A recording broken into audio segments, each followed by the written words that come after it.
Gabe, What what's up, brother? is up, everybody?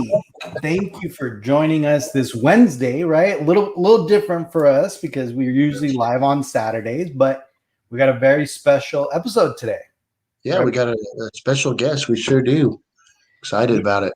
I am very excited, guys. I'm sure everyone is. We are so grateful that Tom Spina from Regal Robot and Tom Spina Design is going to be joining us today. And we're going to. And I just got to say that I didn't have to contact his secretary to get him on, Gabe. He's a cool dude, man. It's my boy.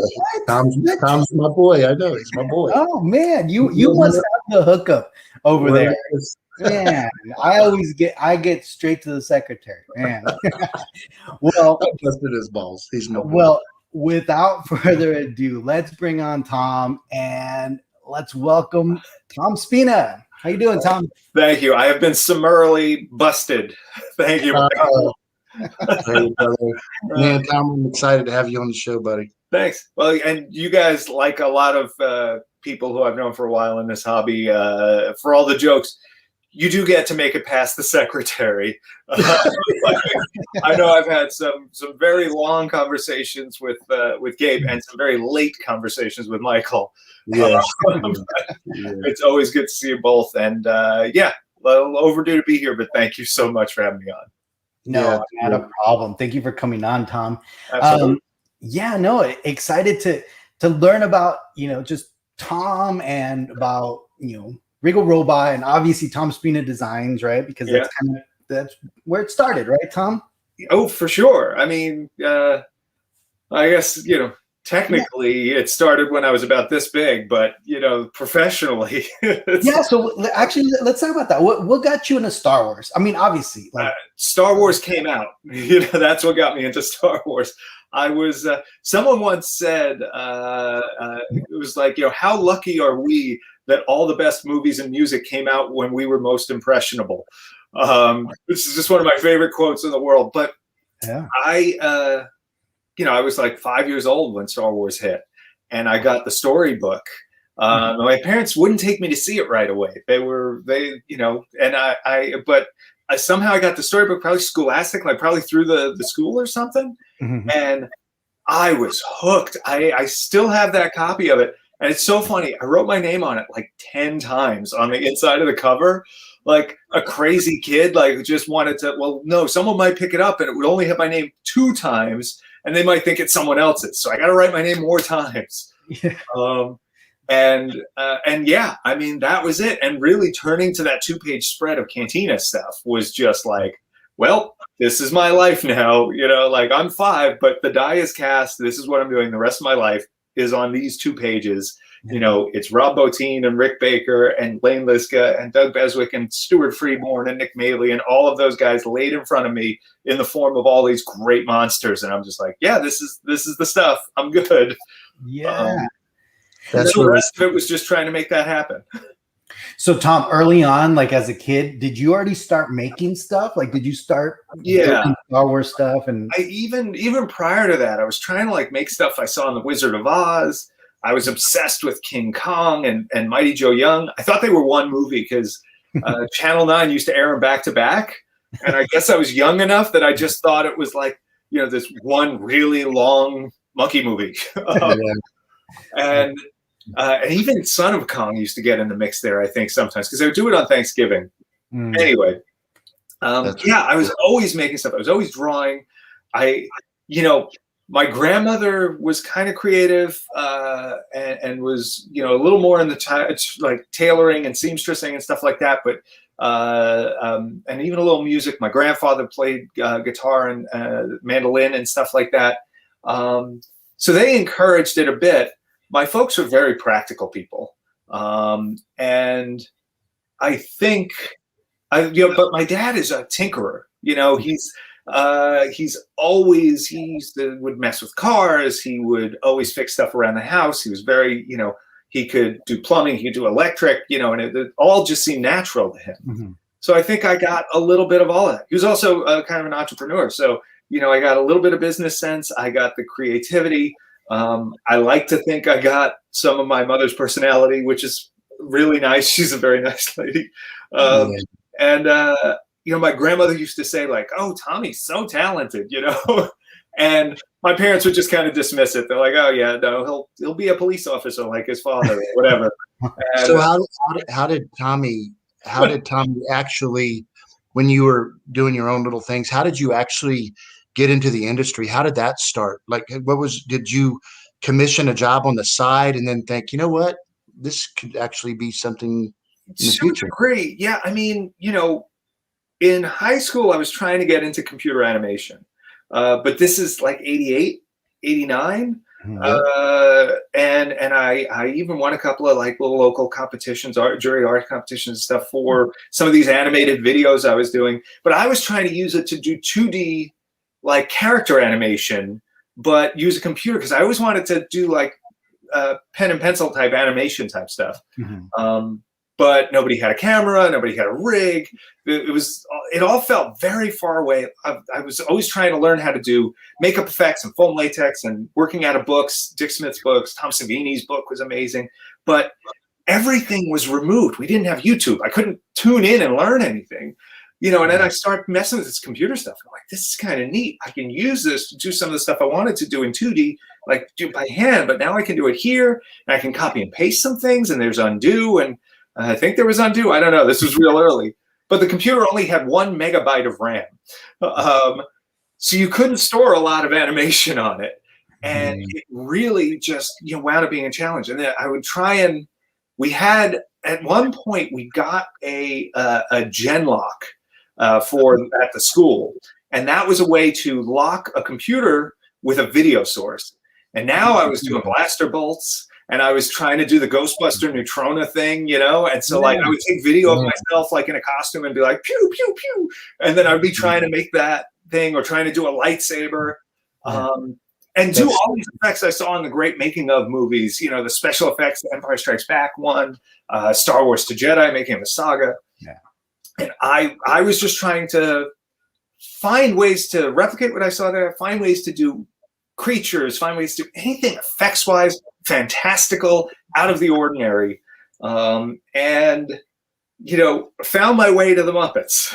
I at the same time Star Wars hit, a year later the Muppet Show hit, and again, being most impressionable, 5-6 years old, here's the perfect time for that. And the actually, no, Muppet Show probably was a year before, but I think by the time it really hit me, it was around the time of Star Wars or a little later, because I was young. But so that was always in the background. I loved puppetry. I loved Yoda. I thought it was just this great illusion where you could have a thing that just became alive. And that connection where it was the performer was out of the way. It wasn't showy. You have this thing in puppetry where it's like, there's no room for an ego when you're crammed in a box under the set with your hand going through a swamp, And I thought that was cool. And we wound up in college doing some puppetry stuff for our TV class. And then we did some on our own time. We wound up making a deal with the dean to like get in and use the TV studio when no one was using it.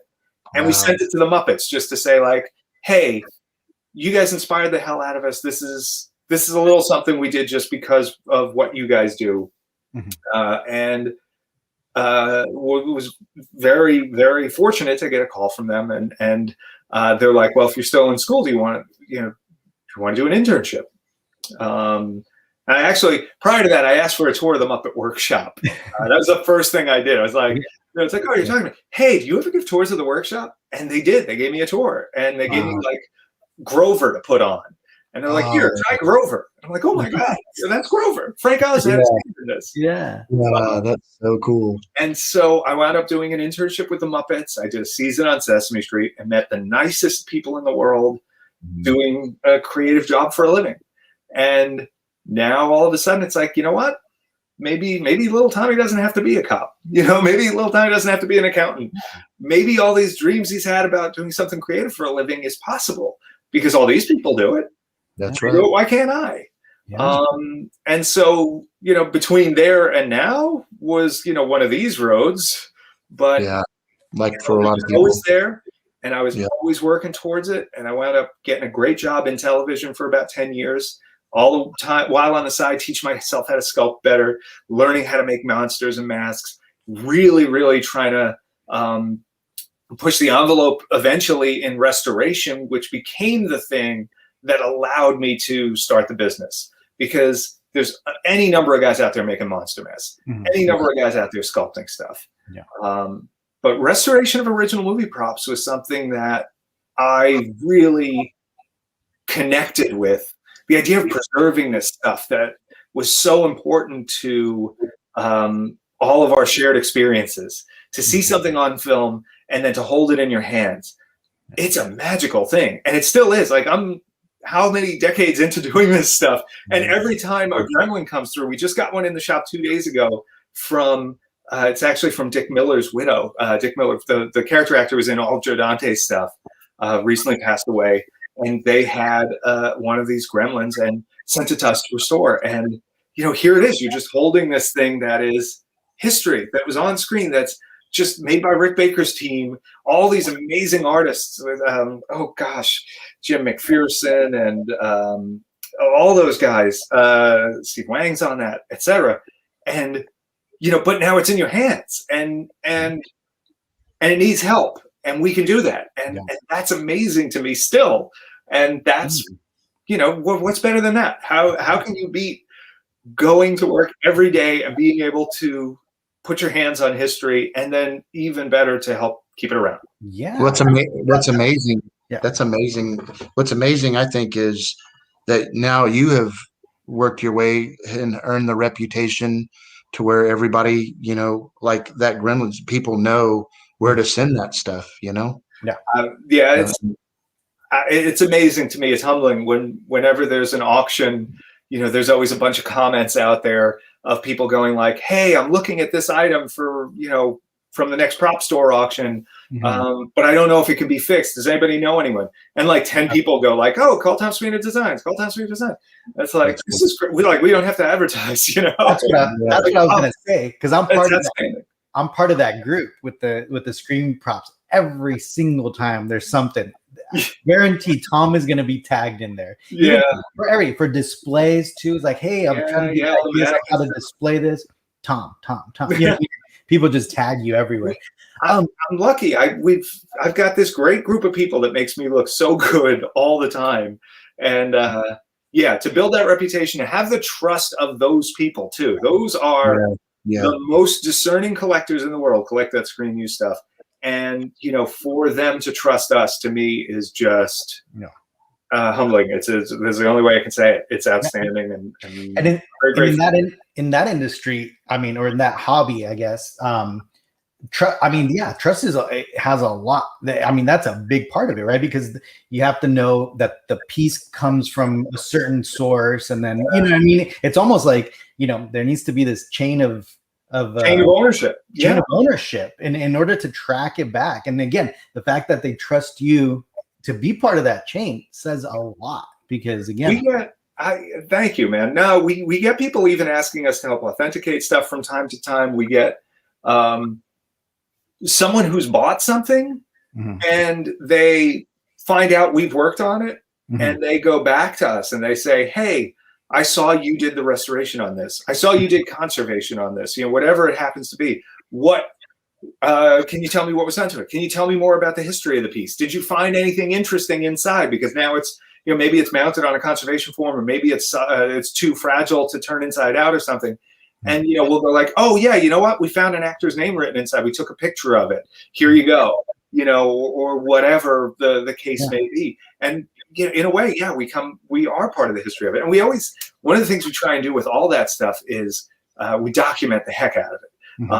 It's part of the cost of the process. It's like people think, oh, well, how much time did you really put into restoring this thing, or whatever? It's like, well, 2 hours worth of time doing the emails and the phone calls to coordinate it, 2 hours of time uncrating the thing carefully, another 4 hours setting it up just so we can do photos to check everything in. Then a few hours sending you those photos and going over everything piece by piece.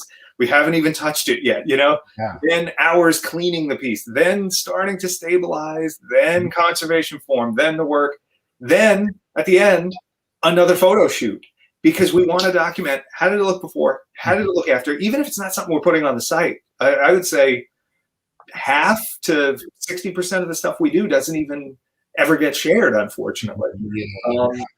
In preservation, that record, it's part of the history of the piece, and we want the collector to have that record. Right. So when they ever go to do something with it, they can say, here's how it was, here's how it is now. They can show either what was done, or even, more importantly, what wasn't done. Like how subtle this conservation might have been, because a lot of times we're pulling people back. They want to do more, and we're like, let's keep this original. Let's keep this in, keep the integrity of this piece. Preserve the history of what reflected light onto that screen and made you as a kid go, oh, I want to own that someday. Right. Preservation is so important, right, Gabe? Preservation. Oh, absolutely. I mean, even in the studio scale world, Tom, it's tough. It's the same thing with CGI and keeping the old school stuff alive, Yeah, so. it's amazing. So being a screen use collector, studio scale models are almost the holy grail, especially of Star Wars stuff. Yeah. There's a lot of other things out there. There's masks, there's hands, there's props, there's bits of set dressing, there's costumes, there's hand props, blasters, lightsabers. There's a lot of that material out there. When it comes to studio scale models from Star Wars, man, ILM held on to that stuff tightly. And I'm one of the I'm like the luckiest kid in the world.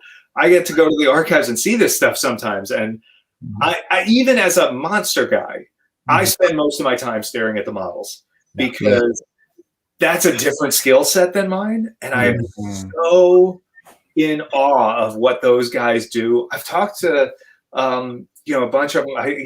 The AT, depending on what side of the debate you come down on. The engineering on those legs floors me. It just kills me. It's such a different form of thinking than making a wrinkly Ugnaught or turning something, making an Ewok or whatever the heck we happen to be doing. But it's a really cool thing. It's kind of sad to see that going away. There's a lot of guys that I love that are still doing this stuff, even just as a hobby. So it's nice to see that it stays alive in some way. No, that's what me and we were talking about this on a show previously about studio scale stuff, because we're saying essentially these ILMers and these model makers from that era are kind of on the retirement age where they're really not doing that stuff. So there's this new generation of builders that are getting involved and, learning the skill set. And Michael points it out. It's like, once you find one of these builders, like, you hang on to them, because they're their weight in gold. Like, they're just amazing. And I wonder, that definitely happens with that sort of niche skill set. You are, you're finding someone who is, it's like, finding an old school blacksmith in a world of engineering and CNC machines. You've got someone that's doing something old school. That's art. That's not machinery. That's not mechanical. It is art. Yeah. So, hey, I want to just bring up, we got a couple of our buddies that are watching. I'm gonna bring them up. So Mr. Santos, he here every week. And we got Pete, Big Cat Pete. Hey, Pete. Hey, Pete. How are you doing, brother? Pete? Got Wayne Butler. Oh, the GOAT. You're the GOAT, Tom. True legend. So I had one of my kids at the shop tell me what GOAT meant. So I will say thank you. There you go. Yeah, no, I think, Michael, do you know what GOAT stands for? I don't. See, I got. All right. There you go. I'm one of the kids. I think I'm still younger than Michael too, right? Like, am I? What the hell? I'm just used to being the oldest, so I'm like. Well, you were mentioning 88. I graduated from high school in 88. So okay, you got me by a couple of years. I thought you dyed your hair, dude. Mine's getting there. I try and keep the backlight so I don't see too much of the gray. Exactly. This light. And anything I lose, I just have them punch some new hair in when they're doing the Chewbaccas. That's hilarious. So GOAT stands for greatest of all time, Michael. Oh. There you go. There you go. So if someone sends you the little emoji of the GOAT, that's what. Right. So we got Caesar M up in here. What's up? Hello, Caesar. Got Harry. straight Australia. from Australia watching us. Thank you for joining us. Absolutely. What's the time over there, Harry? We got Mike Costa. Hey, Mike. Hey, Mike. Customs. We got David up in here. Hey, David. What's up, nerds? The fellow Muppet nerd. I know he heard Muppets and he was like, exactly. That's like what? putting out the Boudreaux symbol. Yeah. Like a big bee just shines in the sky. Hey, We man. got Matt. Matt's joining us. Thanks for joining us, Matt. For sure. We got Robbie up in here. His memories remind me of Ryan. Yeah, of course. Yeah. We're all in a great generation there. Yeah. Oh, yeah. See, some people Apparently watch talked it too long for that guy. Sorry. Have a good night. too long.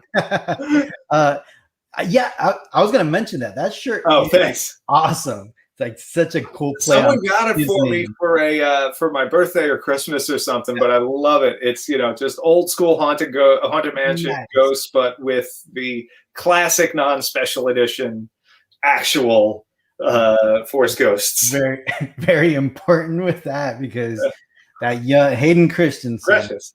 get him out. I saw nothing. I don't know what you're talking about. Who? Weird. Star Wars in Espanol, my buddy. Joining us. Cool. Oh, we got Joseph. Joseph's joining us. What's Hey. up? What's up? Hey, Joseph. Yeah, it's funny. Oh, that guy. I don't know him at all. Oh, that's funny. That's funny. This is that guy you were bad mouthing, right, Tom? Rob's just he's making sure I'm not saying anything about it. No, he just feels weird because he's not sitting right next to me. Telling you how to run the show, right? Yeah, exactly. Thank you guys for watching. So Tom, what was your first piece that got you into restoration? Like, what was the first thing you laid your hands on that you were like, you know what? So restoration is an interesting, like, you don't just fall into it, really. It wound up coming from. So I'll go to the first piece in a minute, but I'll tell you the path there actually starts before because I was making monster masks. And I'm Italian, so you'll get a lot of this during the episode. Sorry. It's an Italian puppet guy. They're the worst with their hands.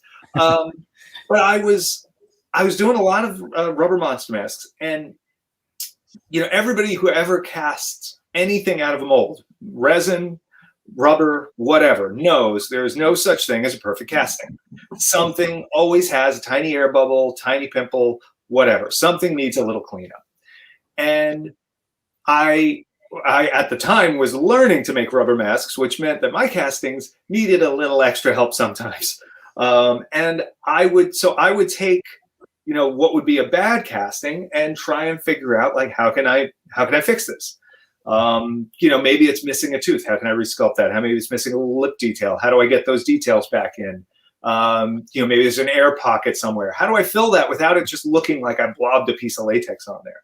Right. And there are tons of guys who are amazing at this. There's seaming artists that work in effect shops that will blow your mind when you see stuff that has, this huge gash going down the side where the mold line was. And, they go through, even on a silicone piece, they'll sometimes, patch a silicone piece and it's just gone. It's amazing. Mm-hmm. But so part of making masks is learning how to do that. Mm-hmm.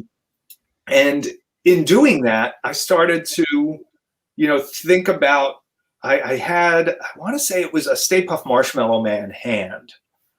And it had an area on the thumb that had, an issue with it, deterioration, whatever it was. This is a long time ago, but, and wound up like, okay, you know what? I'll bet I can take what I'm doing here and patch that. But I'm thinking to myself, like, I don't want to just patch it with the same stuff I use on a rubber mask. The whole idea here is, this is supposed to be archival. This is about preserving things. And I started reading books by folks about like costume preservation and textile preservation and, museum restoration, things like that, where I just started to pick up on that mentality. Like, what are they looking for? What are they trying to do? And I started experimenting with different materials. Finding out what is harmful to foam, what isn't harmful to foam, what is gonna deteriorate faster than something else? What's going to shrink differently than other things? I used to do these great tests where I'd line up a piece of fun foam, you know, like EVA foam. Yeah. Right. And I'd make a same size gouge in it all the way across. And I'd put 5 different materials, different glues and mediums and whatever else. Mm-hmm. And then I'd leave it for a week. And I'd come back and I'd see which one shrank the most, which one changed color, which one pulled away from the material, which one held, what kept textures if I poked texture into it before it dried, what held onto that.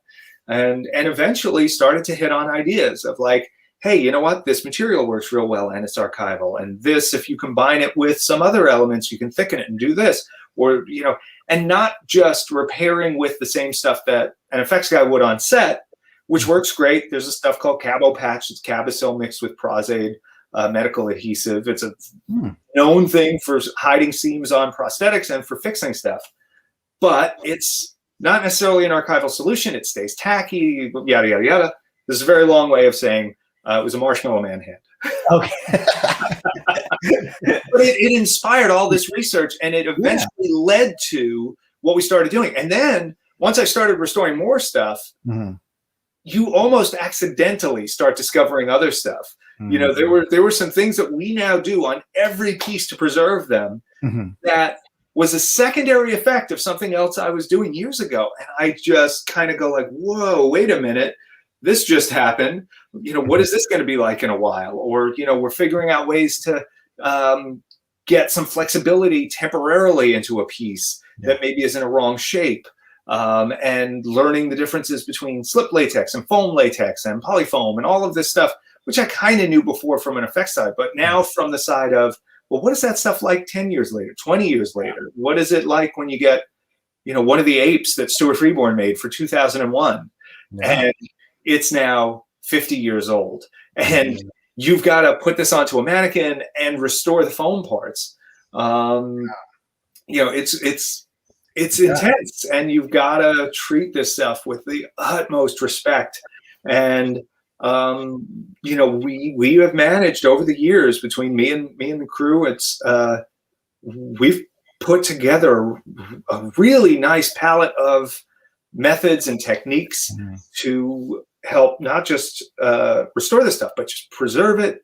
And in some cases, you know, just move more towards conservation, try and stabilize something the way it is, and try and find ways to, how do we defeat the efforts that gravity and UV and other things are going to put on this piece?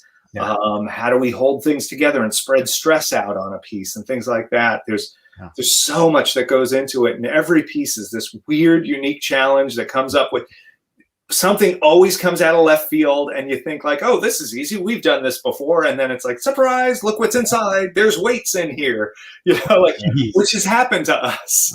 Yeah, I remember me and Gabe had talked for a while when we were getting into, you know, because we didn't know a lot about masks and whatnot, and then we had our now good friend Pete and you know, he's into the monster masks and all that stuff, and it was crazy talking to him on our show about what goes into, you know, just keeping his collectible, the preservation, right, with the special foam to fill the mask so it doesn't like you've got to support it, you've got to keep it at a good temperature, keep the humidity stable, all of that stuff. No, it's crazy. We had Don Post too on our show. We had him. He talked about the whole process and how his dad created. It was such a cool thing to learn about. He's outstanding too, and he has so many stories. Oh, he does. He reaches out to Gabe and I all the time. He's very generous, like funny memes. Supposedly his dad, you know, created the latex mask. It was the original. I mean, for sure. Yeah, it was the old Frankenstein. I've still got a Don Post Tor Johnson mask in my basement. You know, the old like classic, you know, 1950s monster of them all. And he has Don Post mask actually like the first proppy things I ever got. It was the Star Wars Don Post masks. I got a Chewbacca when I was a kid for Christmas, and I was just like, oh my God, it looks just like him, you know? Tom, now look at Don Post has a beautiful story about that Tor Johnson mask. Oh yeah, Yeah, about like the whole cycle, and like because that was kind of his dad's first like big, the that big was a hit. Yeah, he remembers, going to a baseball, right? Remember he was telling us, seeing it at, he really knew that one. And then later when he took his son to a baseball game, he saw like they had someone wearing that mask, and it was just like a big circle. It was a beautiful story. That's when you made it. You see that it's like you see your work somewhere. We've done stuff like commercials. We've done stuff for the Disney parks and other theme parks and stuff, and all kinds of stuff for Lucasfilm over the years. And it's just like, to see one of your aliens on screen in a Disney ride, or to see, in my gallery. In my gallery. Yeah. Or even better, in Mike's place. Yeah, of course. Mike, no one needs Disneyland. Yeah. Michael Land. Come on. Or like, just kidding. It's amazing. You just sit there, you're like, oh, that's like, did everybody see that? That was us. We did that. That's really cool. So Tom, I want to go through. I sent you a few photos. Let's go through some of these photos, because they have such cool things that you guys have worked on over the years. Oh boy. Wow. Yeah. So there's young Tom. That's Jack from the original American Werewolf in London. So that's him from the porno theater at the end of the movie, where he's like, you got to kill yourself. Goes up and he's introducing him to all the people he's killed. So Rick Baker made that, and he gave it to my good friends Bob and Kathy Burns. Sadly, Kathy actually just passed away. I guess a little over a month ago now. Wow. Those are two people that supported me and monster makers everywhere in a way that no one else has. We're lucky Bob's still with us. He's doing okay, but Kathy was in every sense his equal, in every sense a kindred spirit. And I'll just, anybody that doesn't know them, Bob is this, he's a famous gorilla guy from Hollywood. He played the gorilla in the old live action Ghostbusters TV show in the 70s, the Filmation one. Tracy the Gorilla. He also, he did a gorilla bit on other stuff. He was an editor for CBS for years. He worked with Paul Blaisdell on like Invasion of the Saucermen and all these great 50s movies. And he is the original prop collector. He is the original super fan. He was making fan films with, Glenn Strange's Frankenstein boots and stuff like that. Yeah. And they both, so any chance we ever had to help them out, we would do it. And Jack, his head had broken off the neck at one point, and he had some other issues. And we were like, we're going to get our friends a prop store to go pick it up. They're going to ship it to us safely. We're going to restore it, and we'll get it back to you. And so we've done a bunch of restoration stuff for Bob and Kathy, and it's tough knowing she's not around. She gave me one of the best pep talks in my life right before a big meeting. We were working on one of our first licensed pieces. This is pre-Regal Robot. This is 10 or 11 years ago, and I was going into a meeting about this. 11, 12. Anyway. And we had already done a bunch of good stuff at that point, but she's like, don't you let them take advantage of you. You make sure you get enough money for this. You're not asking for enough. And she's like, you're so good at this. You've got to go. It was what I needed to hear at the time. I felt a little meek, I felt like the little guy going into the big office where the people are sitting on bigger chairs than you. Yeah. And she lifted me up, and it's just, we're going to miss her, man. That's awesome. Sorry. No, that's awesome. And look, that's what we talk about this on Collection Wars. Like a lot of it is it's about what inspires you, to just be better, what inspires you to enjoy the hobby that you're into, right? Because collecting for the purpose of just collecting has zero meaning, right? Collecting for the purpose of value, like my financial that book that you have as a kid, I'm sure that little book means probably more to you than almost any other, right? Probably. Yeah, it does. No, there's a reason it's still here, Yeah, absolutely. No, even I have my original Star Wars figures from when I was a kid. That's awesome. you know, I filled in a few of the last 17, not because I wouldn't have bought them as a kid, but literally couldn't find them. You know, it was like I would go to KB Toys every week, once a week with my mom, and they just wouldn't have anything new. I'm like, oh, but I need to get a Death Star gunner, you know? That's so cool. So I eventually picked those up in the 90s, finished that collection out, and it's in 2 little IKEA cabinets on the wall. And it's like, all the screen use props in the world don't mean as much as that one cabinet. Isn't that crazy? There you go. And that cabinet doesn't mean as much as Bob and Kathy and you guys and all of my other friends from this hobby. There are people I've known now for 20, 25 years just from prop collecting that are some of my dearest friends in the world. And it's like, that's the special thing. You know, we used to go to Bob's, and here you're in what they call Bob's basement, which is his collection room at the house. I bet it's amazing. Packed full of, I mean, everything you could think of from Aliens, all the American Werewolf stuff, tons of masks from Star Wars, Muff Tack, all this stuff. But the real treasure in that room was Bob and Kathy. Every time you would sit and you would soak up the stories and the history and everything Bob had gotten to touch in his life, and all the people, you know, he taught Rick Baker how to do a scar on his arm, you know, when he was a kid. And Rick stuck around and helped him make his Halloween shows and stuff like that. And now look, you know, Dennis Murin worked on his stuff. All of these different guys, Greg Nicotero, and I'm blanking on so many, but there's you talk to all these local effects guys, all the big names. They're all like, oh yeah, I helped Bob out on the Creature show that he did, or I helped him out on the Halloween thing where he did Jekyll and Hyde. You know, it's like it's a who's who, and it's just.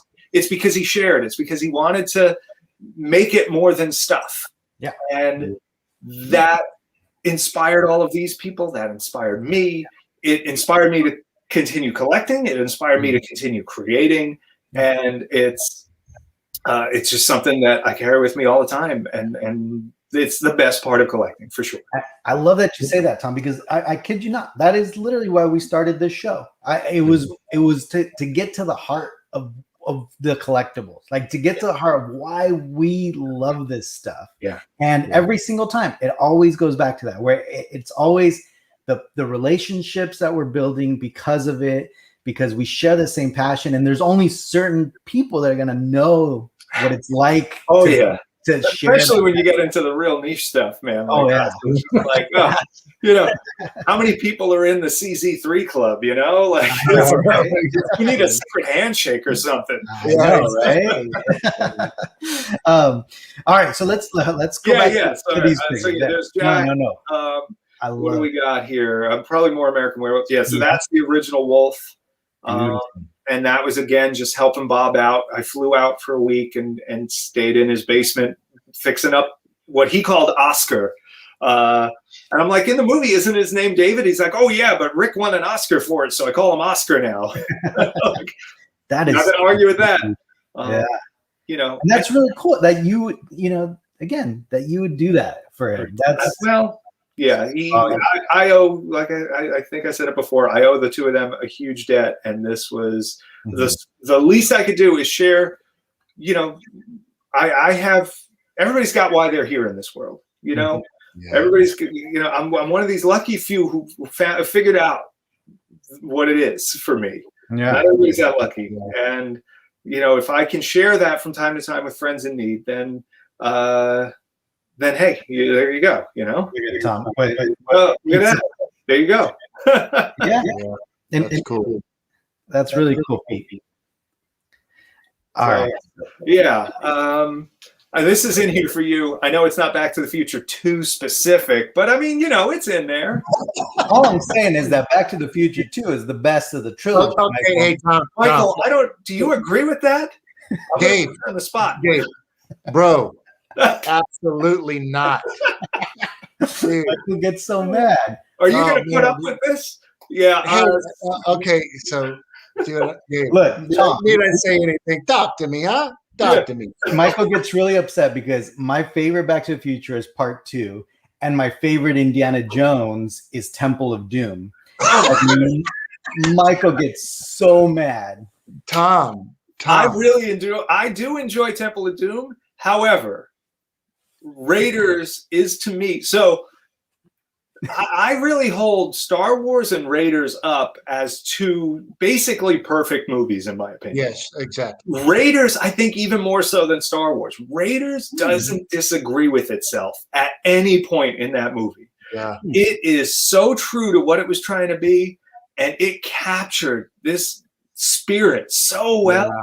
I get lost in that film every time I see it. I can't. I can't praise Raiders enough. I do love Temple of Doom. Listen, that sucks. Okay, listen. So if we get into this, is another show, Tom. But I just got to ask this, okay? Because me and Gabe are sure. Okay, all right. Star Wars: Empire Return. What's your favorite? My favorite is the first one, Star Wars. All right, me too. And if I had to put them in any kind of order, it's probably Star Wars: Empire Return. I agree 1,000%. Star Wars and Empire. But for me, they're all neck and neck. And even though Jedi has a bunch of kind of silly stuff in it, I was very impressionable when it came out, and it imprinted on me. And that was the one featured the strongest in From Star Wars to Jedi, The Making of a Saga. Yeah. I had a tape of that. We taped it off of the local PBS when they were running a donation drive. Found it by accident. So we started the tape 5 minutes in. It was like, Mom, I need a tape, like not my stories, it's like, no, I'm using your soap opera tape, and just put it in and go. But I watched the hell out of that, and I would pause. So there's a scene in there where someone's doing a hand mech on a Gamorrean guard and making the nose breathe.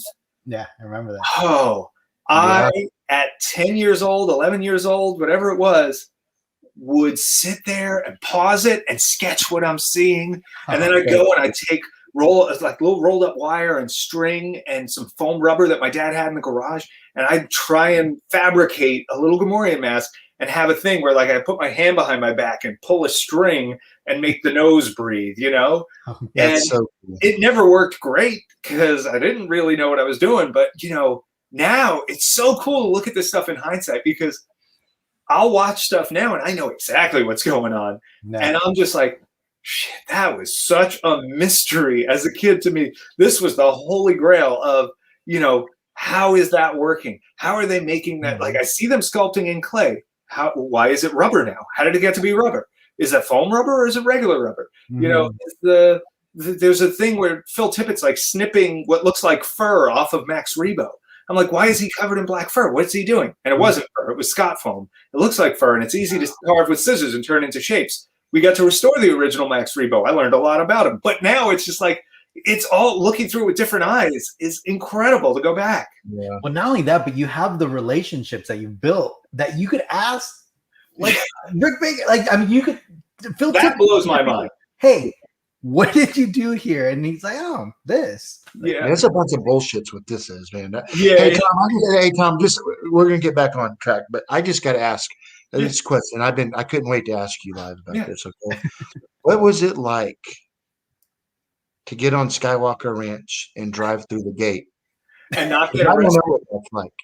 Yeah. I want to know, because this isn't fair. Gabe's been to Skywalker Ranch. Oh yeah, you get to go there whenever and I have to jump fences. That's a bunch of bullshit. You know what I mean? I've earned the right. Somebody out there watching this show that works for Lucasfilm needs to get a hold of Gabe, get a hold of Tom. You got to call Tom's secretary. You just email the secretary. That's how it works. Yeah. Just look at this Star Wars stuff behind him, guys. He's giving you a lot of money. Would you let him in? I know, right? Somebody, golly, man. I'll give up. Yeah. Luckiest kid in the world, I don't know how else to say it. For me, I just got back from vacation.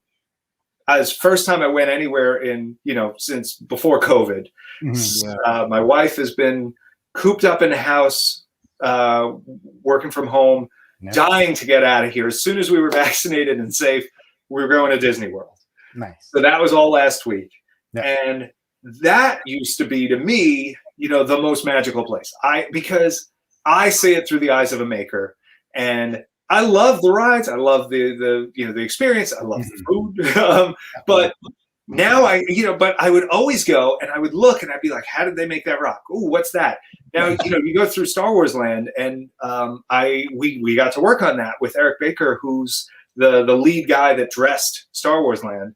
And he also did the Harry Potter and Diagon Alley. Oh, nice. And he actually came down while we were there this trip. He came out and gave us a tour of Diagon Alley and showed us all the different stuff in the little shops that they made, pointed out things we would have never found, stuff in Nocturne Alley that just blows my mind. Yeah. And it was so freaking cool because you're like, and he's pointing out some of the stuff like what that's made from, you know, and you're like, oh, that's amazing. He's like, yeah, it's PVC and Christmas balls, you know, and you're like, what? You know, but that's, so I used to go through these theme parks and I would see that stuff and that would be it. And, you know, that's one level of creative recharge. Then you go to like a prop exhibit, like the Magic of Myth tour, or the one that they had at Star Wars Celebration 4. Yeah. And that's like, oh, now I'm really close to Star Wars props. This is okay. This is, you know, you feel the juices like zapping. Yeah. But to get on the ranch, great. Ranch is amazing. It's very peaceful. If you ever, there's an inn on the property you can stay at if you're doing business there, which is one of the most peaceful places I've ever been. But then to go in the archives, it's just words can't describe what that's like for a fan of, especially a fan of the art behind the scenes and the people behind the scenes. Because now you're just seeing all this handiwork right up close, and you know we're very, very lucky. I was very lucky that I used to go in there prior to even having Real Robot, and I'm so thrilled with the relationship I have with them. We, you know, the work we've done for them to help preserve this stuff, like, you know. I'm lucky enough to go in and look at it. Yeah. Like I'd be lucky to look at a series of photos from it. I would feel great. But you know, to have this, be able to help keep it around, like I don't even know. It's hard to put into words. Yeah, that's cool. You got to be professional when you're there too, right? Right. Yeah. Right. You wait till they turn around to go like. Yeah. All right. So let's get back to the picture. Back to Back to the Future. Oh yeah, this was for an official. It was a video slot machine company or something like that. It was doing Back to the Future slots, and they wanted this to put on top of the display to bring people in. So Rich Riley carved this all out of foam, and then Patrick Louis carved up the little Panther model there, which was cool. Yeah, that's a super cool piece. Thank you. Ooh, there's Rich also. Rich is amazing. Rich will, so that's all carved out of foam, and then like the rest is all just parts and crap he found at the hardware store, you know. This was for a display at, I want to say it was a display at a bar or something. Oh no, I'm sorry. This is a window display in right across from Rockville Center or Radio City Music Hall in New York City. It was a company that was doing a Christmas a display about Back to the Future a few years back, probably for the 30th anniversary or 25th, whatever. Yeah. Sorry, we do a lot of work, and it's sometimes hard to keep track of. But this is one of those things where Rich is just like, "Oh yeah, I'll just make that out of foam," and you're like, "Okay," you know, and then he does. That is beautiful, man. Thank you. I'll let him know you said that. Yeah. And by the way, it's from the best Back to the Future movie. So and technically they fly at the end of the first one. Oh, true. I take those words back. We're going, we don't need road. Yeah, you're right. They found me. I don't know how, but they found me. My only Back to the Future impression. That is a great Doc Brown impression. Hey, Gabe, Matt was asking to Tom, what scale is the Back to the Future clock? Do you remember? I don't know the official scale. It was about 5 feet tall. Damn. And the DeLorean, we did one that was 4 or 4.5 feet tall, and another 4.5 feet long, and one that was about 5 feet long for a separate display a few years later. Oh. So was this picture taken at like 4:30 in the morning? You guys look pooped. You are 100% right. Yeah. This was the night before we had to ship this stuff to California for a Super Bowl commercial. And we had worked for 3 weeks straight, nights and weekends, very, very late every night, eating, you know, whatever was still open, usually Taco Bell. Taco Bell. Oh, that's my favorite. That's my favorite. Nice. And this was all of the aliens we had made for that shoot, other than the Dr. Evazan prosthetics, which were still getting cast at this point in the foam oven. But this was just like, hey, let's just put everything on a table before we leave today and take a shot together. And of course, Mike Morello there has to do the Rick Baker with the Duro's hand on his head. So he's like, give me a hand, give me a hand. And he puts it on his head for the picture, which, you know, I am such a sucker for what we call table shots. You know, when you get guys in a movie that have put a bunch of stuff together and they think, let's just put it all in one place and take a cool picture together with it. I love that. Those are our favorite pictures in the old, you know, like chronicles and making of books. Yeah. So every once in a while we try and do one of those. That's awesome. So Tom, on these, so obviously you sculpted these, made these from scratch, right? For the yeah. So I'll just go quick left to right. Rich Riley made the head of Hammerhead and we fabricated the body. That's all carved foam, like rigid foam. It's mounted on a hockey helmet. So it's unlike the movie one, which was just a puppet. This is actually wearable and you can kind of get some gross body movement out of it.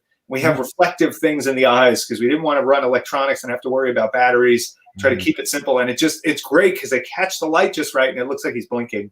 Mike Thomas there has his hand on the pickle head. It's Stuart Freeborn called it the Plutonian. I actually have the original mask of that. And so I brought that in and we kind of sculpted side by side with it a little bit. And it really helped us get some of the proportions. And the gas mask is a vintage gas mask that we got on eBay just in time for the shoot. We sculpted the hands for the pickle guy. We Cabe in the front, the little bat guy, was sculpted by Brian Lewis. And was also made for this particular show. Melissa Dooley, now Melissa Ocampo, fabricated the hands for those. Those are actually on like cotton gloves that we built up, like cotton build-up latex and stuff over top. Old school, like 50s and 60s monster making. Brian sculpted the goat. Yeah. He's like, yeah. There's a great thing that happened. We were on set and they were recreating that. Like Cabe was going to the bar, getting his drink and walking away. And somebody goes like, wait, what color drink does he have? And we're all like, oh crap, what is it? You know, and I had thought it's blue scene on my phone so that if I needed to reference anything, I could go back. So like everybody's freaking out trying to figure it out. I'm just like, it's yellow. Oh, is it yellow? Okay. So the goat guy, the Gotal, Brian Lewis sculpted prior to this, but we made a new copy of it for the show. Snaggletooth holiday special, Mike Thomas sculpted. That was made for the show. The next three, I sculpted all of those prior. It's part of what got us the job. The Volkswagen folks wanted to do the Super Bowl spot, and they came to Lucasfilm, and Pablo and Steve Sansweet actually said, what you need is a guy like Tom Spina, who's actually sculpted some of these, because you don't have enough time and we don't have the real masks anymore. Yeah. So awesome. I had sculpted those, but we made new castings. We finished them just for the show. We did some new stuff on Walrus Man for this to make them more accurate, having, you know, better reference from when I made them initially, particularly with the clear membrane on the tusks and the punched hairs and stuff. Just punched hair is actually nicer than the screen used one. And then Muff Tack we fabricated for the show. That was me and Mike and Melissa fabricated that. And that's Pat in the background, who assisted on everything at the time and is now one of the best artists I've ever seen in my life, one of the best restoration artists I've ever known. Just brilliantly clever at coming up with support systems and ways to preserve pieces that you wouldn't even think of. And it's so great to have him go from, you know, being a college kid intern with us 10 years ago to where he is now, and I couldn't be more proud. Yeah. So Tom, as far as your team, is most of the team kind of been with you since kind of the beginning, or kind of scattered? There's a core group. No. And we've got freelancers that have definitely been a part of the team for a long time and stick through. The only reason it's not a higher percentage of older people is just that we've been growing so much. And knock on wood, you know, we've gone from where it's a single unit with maybe 4 or 5 people there every day to we've now taken over an additional unit behind us to make this giant Statue of Liberty thing. And then we kept it. and then another unit that came available about 2 years ago, and we completely redid our studio at that point. We created a separate warehouse and shipping and receiving area. We now have a bigger photo studio. We have a 3D print room, and we have a much bigger space to do our restoration and sculpting work. And the crew has jumped leaps and bounds since then too. On an average day now, it's 16 or 20 of us, depending on the day. Some people have kids at home, so they take care of them certain days, and but it's honestly, it's a lot. It's a lot of juggling. We have always got 20 or 30 different projects going for TSD, restoration, display, custom mannequins, whatever. And then with Regal, we have both production, making whatever the last thing was, keeping up with older production, remaking the skulls and magnets and whatever else needs to be backfilled for orders, and then custom stuff that people have us developing for them, and then development for the future. So at the moment, we're developing two different life-size busts, a third life-size bust that has sort of been talked about, a one-to-one character that will be our next sort of big, I don't want to say big piece because he's not that big, but people have already spotted some of this on the on my Facebook videos. I don't know what they're seeing. They always tell me there's something in a box or whatever. I don't know what I mean. Box of parts? I don't know. We just finished, we just got our first production samples on, I think, 6 or 8 of the hollow chest pieces. So those are actually in production, no, actually, I'm sorry, we're at 10 now because we're producing 2 of them in-house, and we have those going already too. So we're really, that's something where we only just stopped sales not even a week ago. It ended while I was on vacation last week. And now we're aiming for a January start of delivery on those, but I want to get them ahead. And I think there's a possibility we're going to get there. The January thing is nice because that's when the payment plans end for a lot of folks. But if, there's always the option to pay things down early if somebody doesn't want to wait. And if not, if we finish them ahead of time, then great. They'll be waiting once people are paid up. Now, Tom, speaking of January, somebody posted on here, has Tom ever seen Blade Runner? And then the response was this: January to that, Tom and his crew dressed up in Blade Runner outfits. So I hope he'd seen it, Pete. Would love some clarification. I'm not 100% sure what's being discussed there, but yes, I've seen it. There you go. There you go. Yeah, Tom, we had William Sanderson that played Sebastian on Blade Runner. We had him a couple weeks ago on our show. Oh, that's awesome. Yeah. We've restored, or rather we've made custom mannequins for some Blade Runner stuff over the years. And it's just, how do you get better than that? Yeah, ask Gabe if he's seen Blade Runner. Oh, dear. I watched it already. It took me a couple nights because I did. Look, I sit there, I watch it at like 10 p.m. and I fall asleep. I'll say this. It's great, but I like Indiana Jones better. There you go. See, you know what? This is from that same shoot. Yeah. This was actually that's our Dr. Evazan makeup there, and our walrus guy. And the sound guy in the background. Oh, that's such a cool picture. That's a shot from the suit, that same shoot. The director is sitting front right. Rich Crucell on the far right did the makeup on Evazan. In the light blue shirt is Rob DiNicola, who is my, I would say, right-hand man, but he sits on my left-hand side at the shop. Mm-hmm. And then my wife in front, Brian Lewis behind Cabe, and Mike Thomas off on the left.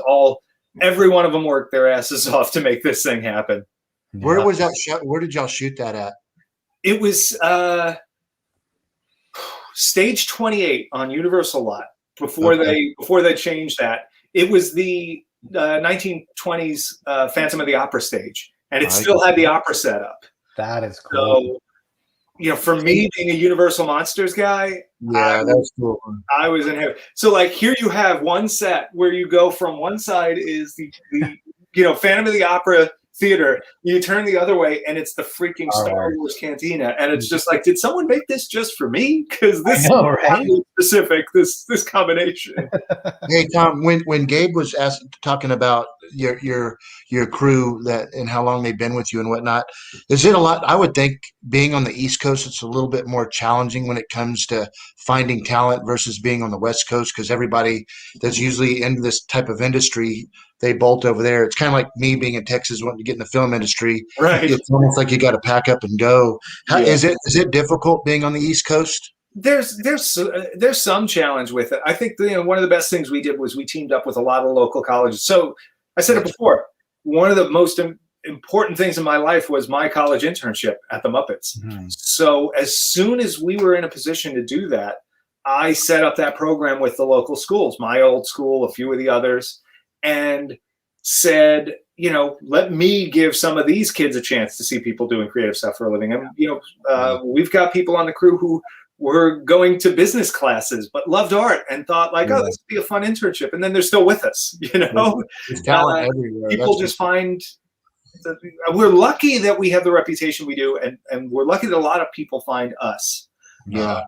But we are looking, if anybody's out there, we are looking to hire an in-house, it's got to be in-house in Deer Park, 3D modeler. So if you are someone that can do absolute top-notch 3D characters and either live in New York on Long Island or thinking about moving here, drop us an email through the studio.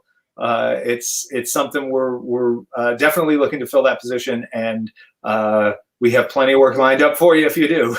There you go, guys. There you go. Shoot some.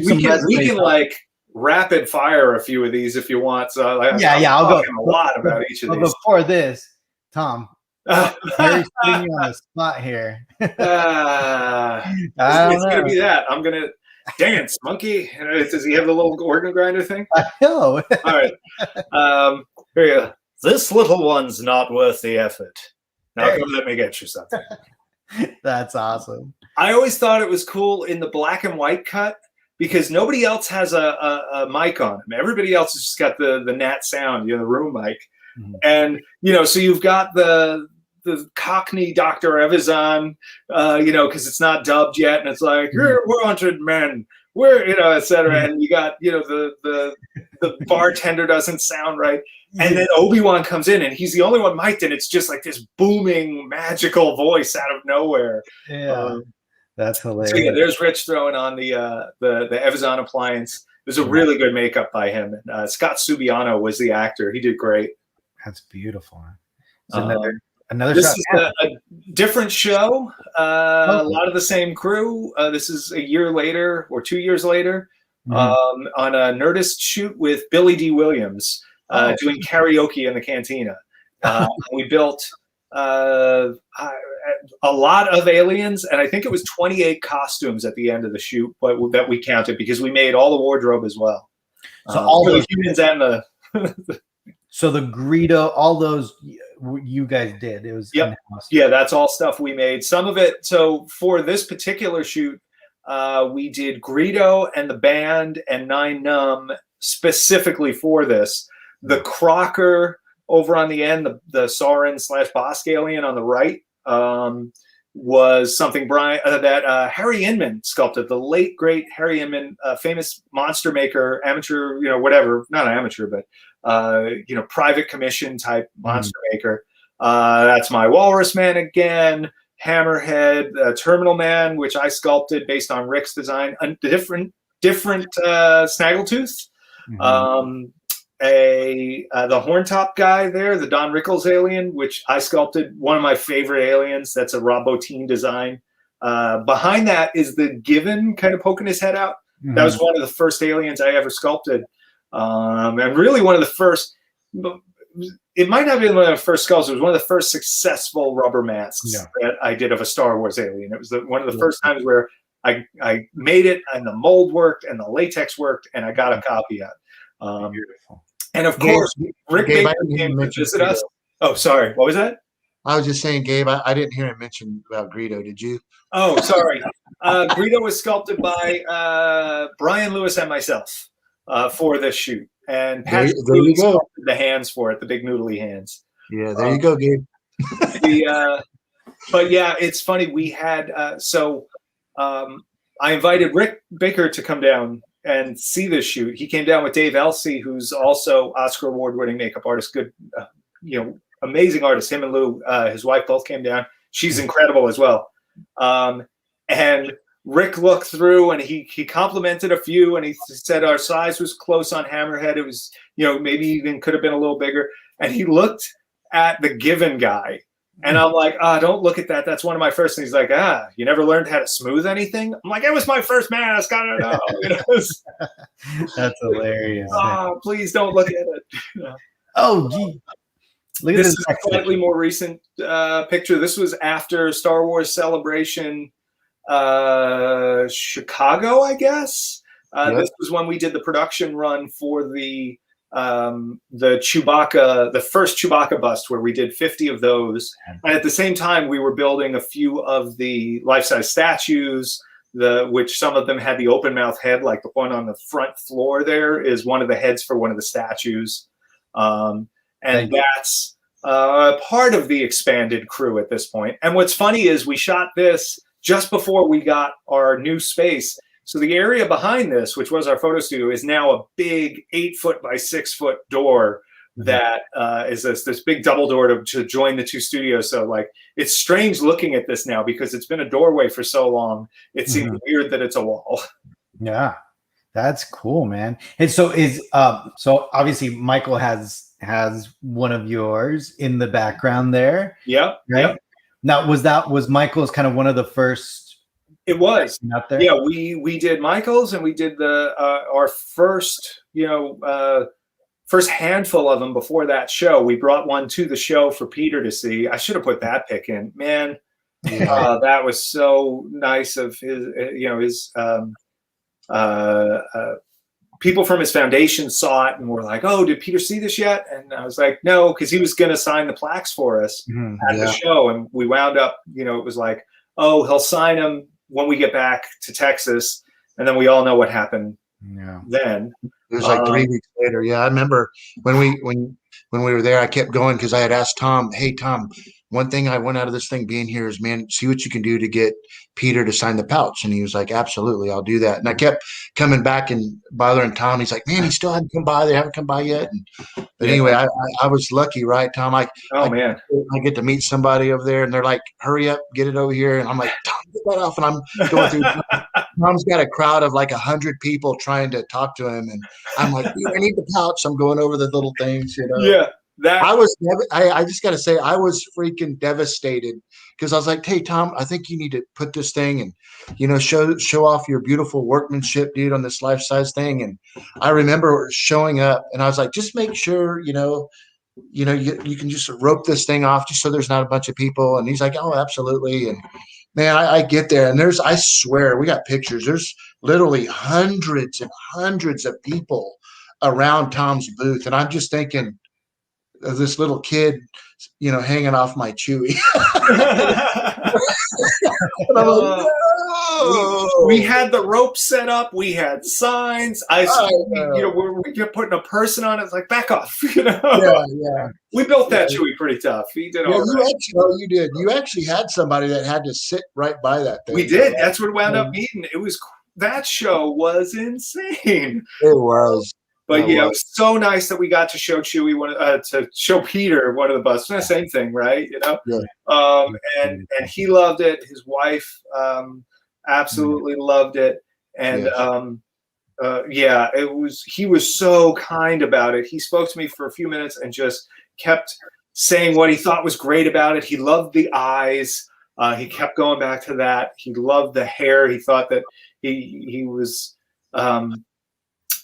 he was just so nice about it. And when he passed and we're sitting there and we're like, we had all of these things sold and all of these people were going to be getting his autograph on the plaque, and now we couldn't deliver that. We wound up very luckily got Angie involved, his wife. She wound up signing the plaque. We made it from a signature edition into a tribute edition, and Mark Hamill gave us this beautiful letter about Peter. and hand signed everyone, and everybody who got one of these got a hand signed letter from Mark Hamill, as a hey, we're sorry, Peter didn't get a chance to sign it. He wanted to. We were all set, and literally right at the last minute, the worst thing happens in the world, and and so I just felt I was happy the way that resolved itself, and it was great. Everybody was thrilled about it, and I think there was one person who, anyway, we gave everybody the choice too. We're like, look, we know this is a pre-order and you can't cancel it, but things have changed. You're going to get this Mark Hamill letter and a plaque with Angie. If anybody doesn't want that, you tell us. And we had one guy who didn't want it, and I had a waiting list, 30 people long waiting for this thing already. And I was like, okay, are you sure? And he said, yeah. And I was like, all right. And then, so the first guy on that waiting list was very fortunate, and everybody else wasn't, because none of the other ones. Probably a flipper. Somebody could have been. I'm just saying. Probably should have held it at this point. Yeah, exactly. We still have people asking about this one. All right, sorry. More picks. No, Peter is such a cool. I want to show you. So Tom, the one thing with Peter.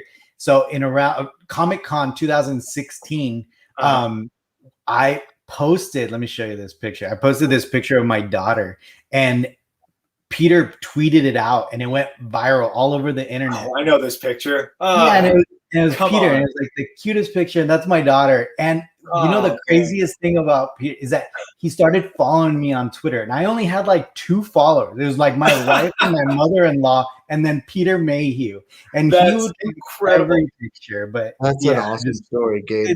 That is the greatest picture. That's adorable. Yes. Little Chewy. But all right, let's get back to these pictures. We keep on neglecting a little. Here we go. Okay.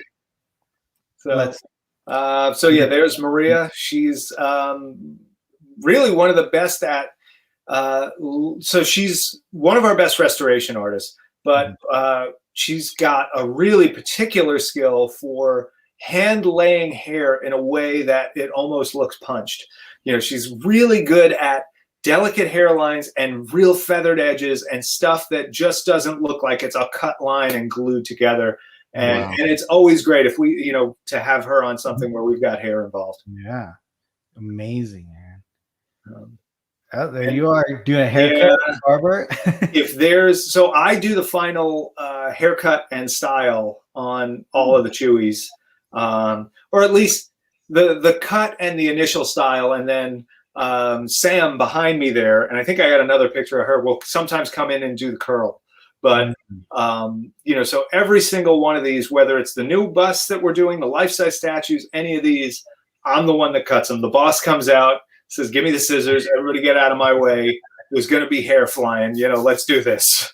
Now, Tom, here's this is purely, my own idea here that I want you to do on your YouTube channel. You need to create a how to style Chewy's hair for all the owners of the busts, for all the owners of the bigger busts. We have that, actually. Do you? Yes. Okay. I did a video right after we took that big group picture. While they were still set up, I shot a video sitting in front of them with one of them. And I said, when you get your Chewy, you're going to take the bag off this way to the back. You don't want to pull his hair forward. Yeah. Then you're going to go through and you use the top of his hair, and you want to use your fingers and do this. Then you want to he's got the cobra curl. You want to do that. You want to roll underneath the neck with the little, under curl that he gets there. You can smooth this with that. You can use this kind of hairspray. And we always include like an afro pick, because it's something that you can tease the hair with, but it's not going to yank anything out like a comb might. So it's like only ever use this. So yeah, if you go to our YouTube channel and you ever wanted to know how to style a Wookiee, it's on there. There you go. There you go. We'll put the link in the comments. Will that be the same type of hair? Let's just say in the future, if you were to get into doing a bust of like a Wicket or something like that, will it be the same style of hair? So Wicket would be different. Wicket's made from like an acrylic or a like what you would have in a shag fur or a basic faux fur. Okay. This is what's called Kanekalon or a monocrylic.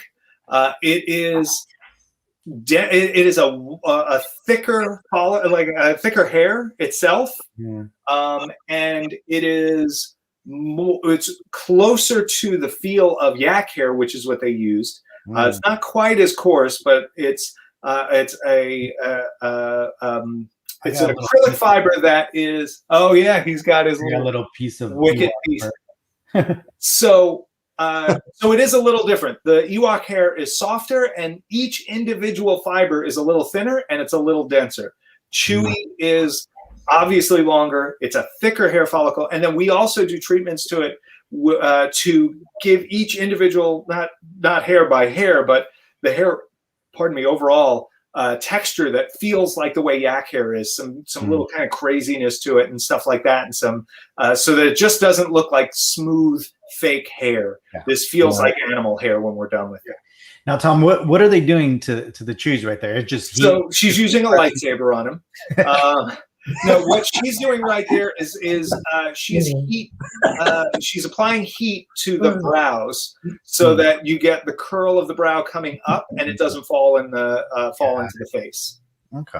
And so part of that process is you do the brows, you do the cobra curl, you do some here, and then there's some little curling that happens around the neck, and there's a little kind of denty thing that happens in his forehead. We got to work with the real masks. We got to make the tour suits for Lucasfilm back in 2015 and 2014. We refurbished their old tour suits, and then we made them a new OT mask and a full Force Awakens Chewie costume for them to use on commercials and things like that. Nice. It was around the same time. It was pre-Regal Robot, and it was Adam Savage, who was a friend of mine, asked us to make him a new mask for his Chewie costume, and I said, this is perfect timing.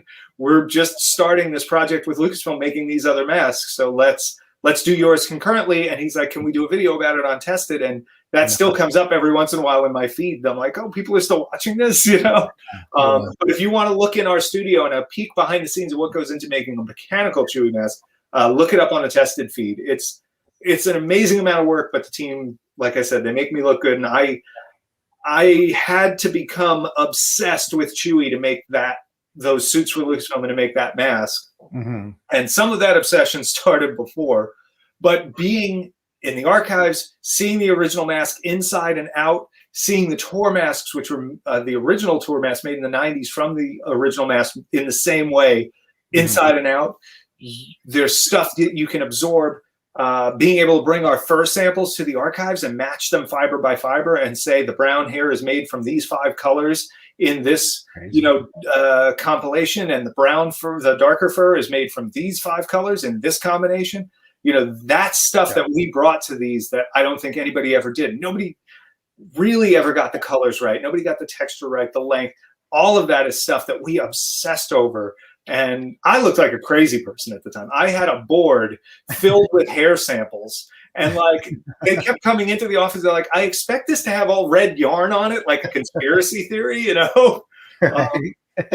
This is what we do. We get obsessed with something and we try and make it. That was Giovanna, by the way. We had the shortest person in our staff trying to put the bandolier on and to style him. She's on a step stool there. Oh, geez. It's just like, so you just sit there and go like, could we please get, Pierre, who's 6'4", to do this? Yeah. That's hilarious. Now, bowcaster too. Yeah, thank you. That's Maria and Max in the back working on the CZ3s. Every one of those hand-painted, all those gray parts, hand-weathered, all that distressing. It's, all old school. And that's the shop in New York. And every one of them, it's just, people spend a lot of time and love and care on them. What's it like, Tom, walking in with your coffee in the morning and your donut, and you walk in there, you open up your deal, and you see this crew of people just working on this stuff? It's just absolutely, and I know you're so humble, Tom, but damn, you are very blessed, bro. That is so badass. Yeah, definitely. I constantly feel extremely fortunate that we get to do this for a living. Yeah. I feel fortunate that we even know we want to do this for a living. Who as a kid was saying, I want to restore movie props for a living? Right. Like that wasn't even a job. I had it's like, the ultimate creative person thing is when you create your own job, you know, and that was what I had to do with it. I wasn't on the West Coast. I had no one to learn from and making monsters a mess. So I had to figure out how to do it. And so he's not wrong. I don't Or a couple Dr. Peppers. Rob, how about some Dr. Peppers along with that? Exactly. Yes. Oh, you know me too well. Oh, wow. That's Rich and James. That was for another. That was a different. Oh, that was the launch of maybe Jurassic World. It was for a display. Wow. Or either that or this one. So we did one for Jurassic World, and we did another for one of those slot machine companies. This is one of those, but that's all fabricated out of styrofoam. There's some resin elements like the teeth and stuff, but all of it's all handmade, all hand carved, hand sculpted, detailed. Rich Riley and his brother James. It's beautiful. So you know what that's from? Anybody recognize it? Ghostbusters? That's it. It's one of the 9 Pterodog statues from Ghostbusters. Yeah, came to us for restoration. That's Maria starting to patch it up. And we eventually patched this whole thing up and seamlessly blended every bit of that damage away. So you just would never know it was there. Beautiful. And you have finished pictures on the website because I've seen yes. That. Any of this stuff, go to the website, just put it in the search, search Ghostbusters, search the movie name. It'll be the easiest way to find the stuff.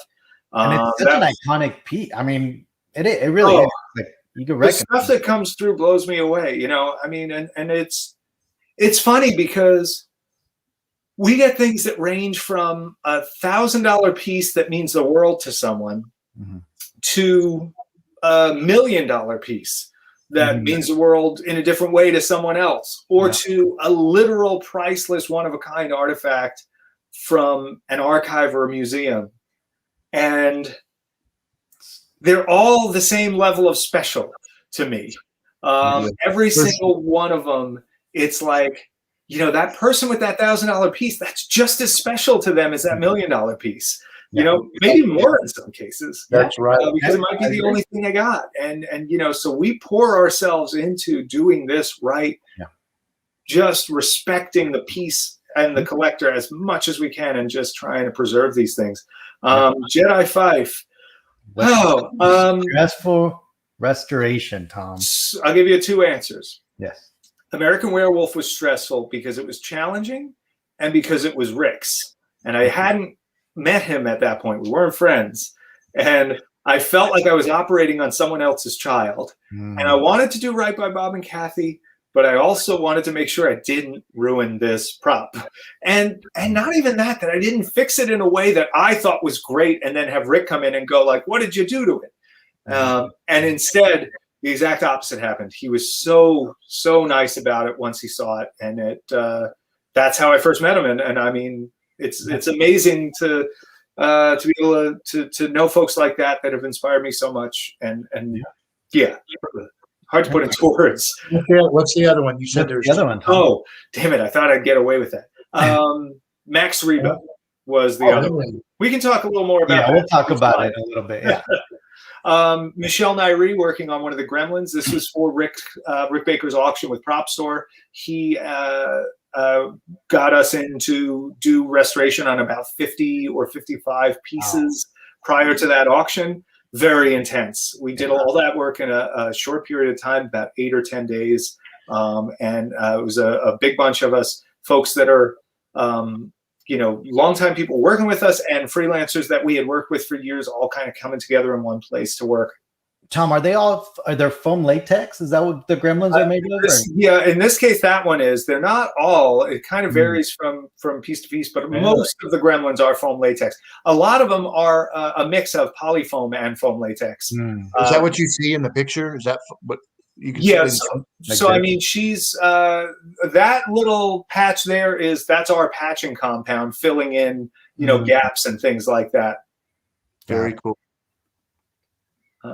That's Casey Wong, really, really wonderful guy, and he's working on another one of the Gremlins. That's he's missing some fingers. We were lucky. Rick had kept a box full of Gremlin fingers. Really? So we were able to pull fingers out and put them on there. And oh gosh, Carboni from the Star Wars show, they shot at our studio once, and he looked up and he saw a box in the top, and it said Mogwai fur, gremlin fingers. Then it said like 4 gremlin fingers, and then it was crossed out, and it said 2 gremlin fingers. And then that was crossed out and said not a single gremlin finger, which apparently we had been dipping into the box little by little. But somebody was at least nice about updating the marker on it, so that made me happy. Hey Tom, but I saw your when you went on Rogue One, and you have a box that has like a label, right? And then you display the little box, right? So I'm trying to think. We have a few things like that. So in my personal collection, I've got a few things like that. Yeah, like I've got the box that Stuart Freeborn had used to, I guess, to bring them to set and to store it in. The Plutonian mask, the Nabran Leeds, the Picklehead guy, and the Snaggletooth mask. I just think that stuff's cool. I turned the 2 of them into a pedestal for a pair of the original Greedo hands, and like this is stuff that's garbage to other people, but to us it's gold. Yeah, that's such a cool thing. Well, not just to us, it's gold. It's gold. Come on, that's one of Jim Carrey's makeup test heads, which we applied to a mannequin to display with one of his suits from the movie, and one of the body shape suits, the fat suits that he wore. That's Maria setting that up. Do you guys do mannequins, Tom? All the time. Yeah. So you guys do custom mannequins. One of the main things we do. And, it's because when you get Arnold Schwarzenegger's costume from Terminator, you don't just put that on a store mannequin in a, like, hey, hand over the shoulder pose or something. Like, you need to build a custom body to fit his specs. And the other thing is, so we displayed Mark Hamill's costume from Star Wars, his original pants and the poncho from the first film. That's so cool. But his waist at the time was like a 28-inch waist or something like that. You can't get a mannequin like that. We had to create something or, modify something.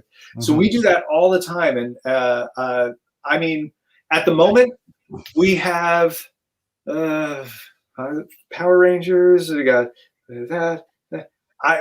We've got to have close to 10 or a dozen mannequins going in the shop just right now. Wow. All in various stages. And some of that is part of the restoration process. You restore a Ninja Turtle costume, you've got this foam latex that's all deteriorating, but it's fragile. And even once restored, it's still fragile. So you can't restore it and then later say, oh, later I'll put it on a mannequin. No, you need to put it on a form to conserve it, to preserve it, to get it in the right shape, and then restore it. And then don't touch it because it's fragile. And that's one of the door knockers from Labyrinth, one of my favorite movies. That's awesome. Jim Henson classic. That's Maria working on that. There she's doing a paint match. That's where, we have a section that we had to touch up, and she goes in and only paints that little section until it disappears. It's not the easy way to paint. It's not like where you have a car restoration where you say, I'm going to paint the whole quarter panel or I'll paint the whole car. This is the exact opposite of that. And it's done invisibly. And like the skill, I really push them on paint match. I have an insanely critical eye for color. Not just color of Chewbacca hair, but that too. And I really push them. And Maria's good at it. Melissa at the shop is insane at it. We had something recently where we restored it, and it was a series of switches, and they had cracks in them, and there was missing material. And the customer said, well, just, can you do it where you only paint the missing material? I said, that's the only way we do it. I said, I'm going to have Melissa paint this today. Take her a few hours, maybe 5 or 6 hours. When we get it done, I'll show you the pictures. And this is all aged. It's not like, oh, it's a white switch, you paint it white. There's an infinite number of shades of white and tones and color. Is it warm? Is it cool? Does it have green undertones? Is it dirty? Do you have to paint dirt in the areas you're doing, etc.? So she does her thing. I send him pictures the next day, and he's like, what are you doing? I said, don't paint the whole thing. You clearly painted over the whole thing. I'm like, nope. This is not what we. And he was, when he saw that and he realized that, he was like, oh. And he just let us go for the rest of the project. He was like, you just do it. You you guys are good at this. Like, and it's insane. She is so good at that. That is cool. Whoa. Yeah, that's styrofoam. It's got a hard resin shell over top of it, but that we built in about 10 days with 8 of us. That's another lot of Taco Bell nights that week. Can't complain. I love Taco Bell. So, but yeah, that's 20 feet tall. It actually has a 6-foot base that we made for it that looks like the pedestal from Liberty Island. Rich Riley came up to work with us on this, and just it's definitely the biggest thing we've done. It was for the Governor's Ball Music Festival. Have you thought about doing a Rancor life size? I'm just kidding. I'm just kidding. I would love. Did you hear? We did the wheelchair version. I should have put a picture of that wheelchair in here for Magic Wheelchair. One of my favorite chairs. By the way, if anybody's a friend of mine on Facebook, go to my Facebook. I'm running a fundraiser for Magic Wheelchair right now. They make amazing sculpted 3-dimensional costumes, they call them, but they're way more than that, for these special kids who are stuck in wheelchairs and who have these great families who are trying to support them and trying to make them feel like a part of things. And it's tough for them to costume and cosplay and to go to conventions and stuff. And this is an organization that tries to make that better, and that does just absolutely amazing work with a really great series of artists. If you're listening, if you know me on Facebook, go find my Facebook page. You'll see the post about it, and just throw a few bucks. And if you can't afford a few bucks, just share it so that other people might see it and throw them a little something, because it's worth it. It's one of the most amazing things we've ever done in our whole career there. And it's beautiful. That was actually the first time I kind of was talking to Tom and wanted to meet you at a comic convention when you guys at San Diego Comic Con. The chair, and I kept on going to the booth, and everyone, actually Gordon was the one who's like, oh, he's with the the wheelchair event, and I was like, okay, I'll come back, and then it just never bumped into you. But well, we finally connected like right at the end of the show, like the last day. Yep. So this is Maria working on a lion. We're actually building another lion right now. It's a life-size lion for a stage show that's able to do a bunch of mechanical stuff. This was for a different stage show years ago. That's cool. This is the interior. We turned a couple rooms in a guy's house into a cave. Like I said, I'm a huge Disney nerd and fan of theme parks. I love the idea of bringing that level of theming into people's homes. And this is some of the stuff we did. Rich Riley built a lot of this stuff out of foam. And I love, my favorite thing there is like we called them the Tower of Terror corner. It's like I wanted something that felt like the basement in the Tower of Terror. I was like, we have this rock idea and all of that. And so there's this idea that this was built in a cave and the rocks are coming up through holes and things. But and there was another room that looked like it was metal walls built into a cave and things like that. But I wanted to have these sort of elements. I wanted some pipes. I wanted a little steampunk kind of vibe to it in places.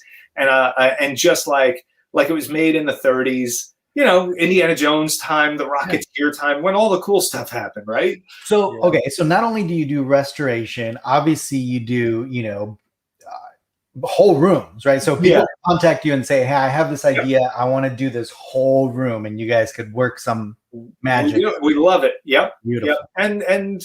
Yep. And then puppets like the lion, and sculpture like the bronze bust we do, or wax figures that we make, the mannequins.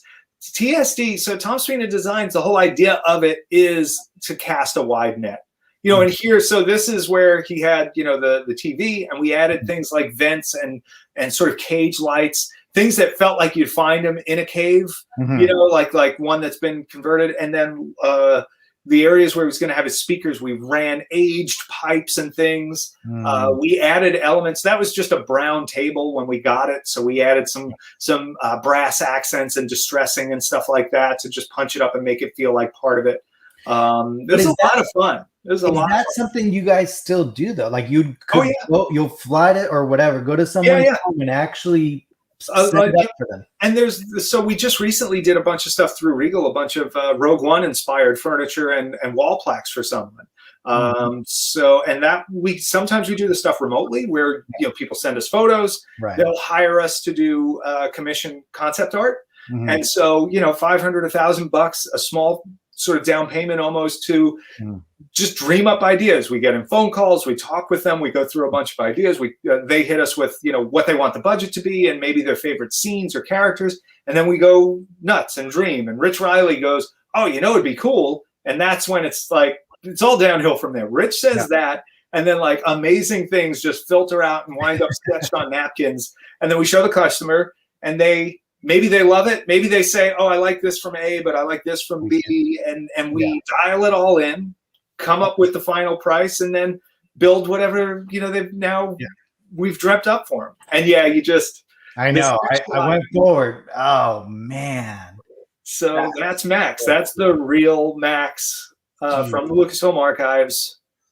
And one of the most stressful things we've ever restored. And it was just down to the way he was made and the condition. Yeah. And, you said it before, we're very lucky. I could call Phil Tippett and, find out more information. And I was actually at Phil's, and we went to lunch. And on the way to lunch, it was a few of us, I asked him about it. Yeah. And his initial reaction, because I was like, it was at our studio and it was in a crate for months as we were working on all these other projects for the archives. And I would look in the crate and I would go, I don't know. And I'd close the crate. And I would do this like once a week. And I would try a few ideas, and I would talk to Pat about it. And I would talk to Steve, and we were like, maybe, I don't know. And then I wound up talking to Phil on the way to lunch, and I'm like, oh, Phil, do you remember what the inside, like, what's inside Max Rebo? Like, how did you make that? And the original reaction was like, I don't know, that was 40 years ago, whatever. Blah, blah, blah. I'm like, nuts! I pissed off Phil Tippett. Like, my life is ruined. What have I done? Yeah. And then we go to lunch, and we're walking back to the studio, and I feel a hand on my shoulder, and it's Phil, and he leans in, and he's just like, so is Scott foam on the inside? And I carved that up with the scissors, and then we laid over that with some foam sheet and this slip latex that we put on blank and this and blah, blah, blah. And he took me through like almost all of it. And I'm like mentally writing everything down. And so now I go back and I'm like, now I know what's inside of you. Like I'm looking in the box. I'm like, I know what's in there. Yeah. And we wound up, the stressful part was, he had deteriorated to where he was mostly just skin. The Scott foam underneath him had turned to dust and sticky goo, which happens with that foam. It's a great material to work with, but it does not last. So is this the before or after? This is after. Okay, I just want to let you. Before, you would know it was before. Unfortunately, I'm not allowed to share those pictures. Yeah, that's fine. What we were able to do was we actually took the mechanics out of him, because this is one of those cases where there were weights in different parts of him to make things flop around and stuff, but they were pulling on the piece and actually destroying it. So we made this great separate display of the interior sort of costume with the mechs for the ears and the snout and the weights that had been inside the ears and the snout as its own real display of something no one would ever have seen otherwise. And set that up side by side with now the restored exterior of Max, which, underneath there is basically a shell that we created, reverse engineered, sculpted to match what Max Rebo was on the inside. That's a tough job. And these guys crushed it. What I could tell you, Tom, is that in this picture, the smiles on their faces are honestly, like, you see it, that they're fans themselves, and you could see it in their faces. Like, they're so excited. And they're happy that we could save it. Melissa's on the right there in the shirt with paint splashed all over it. That's generally how she looks. But she did the final paint match on this for any of the little, cracks and things that we had to fill. And it's so amazing. You just start looking at it and you look at him at one point in the day and he's got all these white lines on him from where the patching is. And you look at him a little later and those wait, where did we patch? It's like, because they do a great job making the patch invisible sculpturally, but then with that paint, it's just gone. And you're like, it's just amazing to me. And Max really, It was stressful is a good word for it. Hey, you know what Tom's thinking in that picture there? He's like, hey guys, with the furniture that we're doing, what do you think about making some bean bags out of this Max Rebo? We can make some really nice bean bag chairs out of this. This was pre-Regal robot, but yeah, that would be an amazing beanbag chair. Max Rebo. I'll buy one. What else do we have in there? Hey Tom, just really quick before I move on, does the little piano still exist in the archives? It's huge. Oh, and yes, it does. Okay, cool. It's massive though. It's so much bigger than you'd expect. Yeah. And those are his legs. For anybody that's ever thought that he actually was right, those are legs, not arms, and he has a butt on the underside and in the back.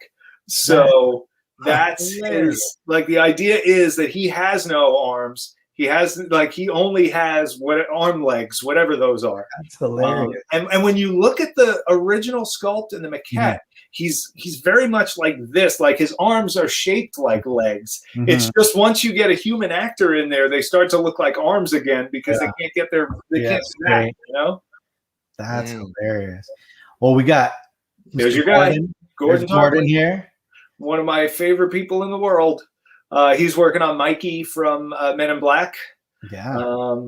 Just that is cool. Just another day at the shop, you know? Yeah. I think somebody asked earlier, he's like, how's Gordon kind of involved with Regal Robot, right? I know that's a big, long story, but. Yeah, I mean, long story short, he's insanely talented. One of the most positive, energetic people I know. Doesn't say no to anything, can figure anything out that you put in front of him, and is both skilled in practical work and digital work in a way that a lot of other people aren't. And he brings the practical knowledge to his digital work. One of our other top digital guys, we have Sean Fields, who does a lot, who's great, and then Tony Cipriano. And Tony is another one that is an amazing clay sculptor, Boris Karloff type stuff, loves the old monsters and King Kong and all the same stuff I love. And he's an Italian from Long Island and loves pizza. So, hey, but Lonnie, he brings that to the digital world. He sculpts digitally like he sculpts clay, and that really adds a tactile feel. Tony's the one who recreated the Jabba the Hutt maquette. From all of the photogrammetry kind of pictures we took of it, but he's the one who went in and really, sculpted that thing off of just all these different angles. And he's amazing. And Gordon is incredible. I talk to him almost every day, and so that's why he's involved with Regal. You still hanging out or talking to Lonnie? I haven't talked to Lonnie in a bit. Oh yeah. We text all the time. We talk all the time. He's working on a project for us right now for a ballet company out in LA. We're doing some Christmas. Yeah, he's in Georgia, I think. Yes, he is. Yep. Yep. It's Maria painting some of the Rancors.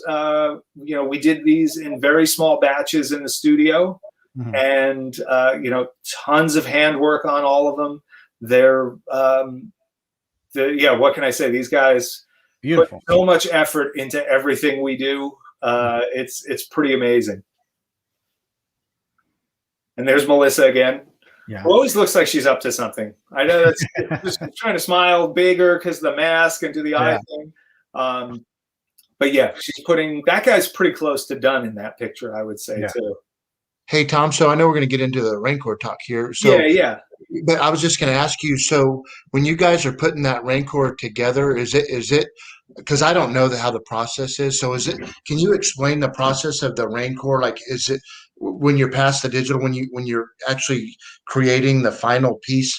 Is it multiple pieces? Is it one solid piece? So yeah, I mean, I think if it's sometimes tricky if you're not molding and casting stuff all the time. This is a complicated piece. There's a ton of undercuts. There's a ton of detail. To capture that, you have to cast it in multiple pieces. So every piece that you see there has been assembled via I want to say it is 6 pieces on the main body plus 2 pieces in the removable hand and the cuff, and then a separate piece for the chain, actually. Every one of those pieces has seam lines from the mold process, and then they get glued together, and we have everything keyed so they go together pretty well, but there's always, you know, little gaps and stuff that get filled. And that's where, you know, one, we work with great casting people that are very good at their assembly and making this stuff. We have a team in Tennessee that works with us that does casting on a number of our pieces, and they'll do a lot of the first step stuff on this casting. And then the stuff gets put together. Then those seams get, you know, made as close to invisible as they can. And just the fact that you're asking that says that they did a good job at the studio, because you know, people probably, I've had a few people who didn't know that it was made from a bunch of pieces. I didn't. I thought it was one solid cast, which is kind of, now thinking about it, that's kind of right. silly. Like, how would you even get that out of a mold? Right. Yeah. Yeah, like mine. So it gets assembled. You use little epoxy clays and stuff like that to fill in any of the gaps and to blend over the textures and make it seamless. Then they get a base coat on them, and then the fingernails and teeth. Then they just get layers and layers and layers of breakup color, distressing, you know, various paint accents and things just matching what's in the film, little striping and hints of that. And then literal, like, I mean, I said distressing, like literal almost age and wear and tear. Like, you almost want, you know, this is a prop replica. And even the creatures, what is it Mark Hamill says in the thing, you know, they had to have that lived in look, right? In making of a saga. That's what we go for on this stuff. You want it to feel like the way Phil painted it. And that's why it's a lot of hand paint. It's not a lot of airbrush. It's, you know, washes and drips and speckles and things like that. And going in and making sure that we're accenting, you know, all the right stuff, and making sure those teeth are nasty and dirty, making sure they've got snot dripping out of their nose, you know.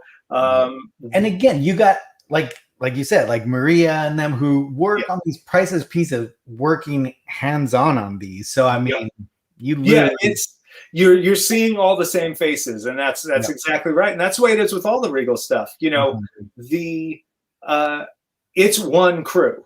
It's the Tom Spina Designs crew, and Regal Robot is our company as well. And you know, when this stuff comes through, if it's done by us, this is done by people who have had their hands on the real props, who have seen the stuff from the archives, who have seen countless original film props, countless Star Wars props, who know this stuff inside and out, and I don't say this with any immodesty.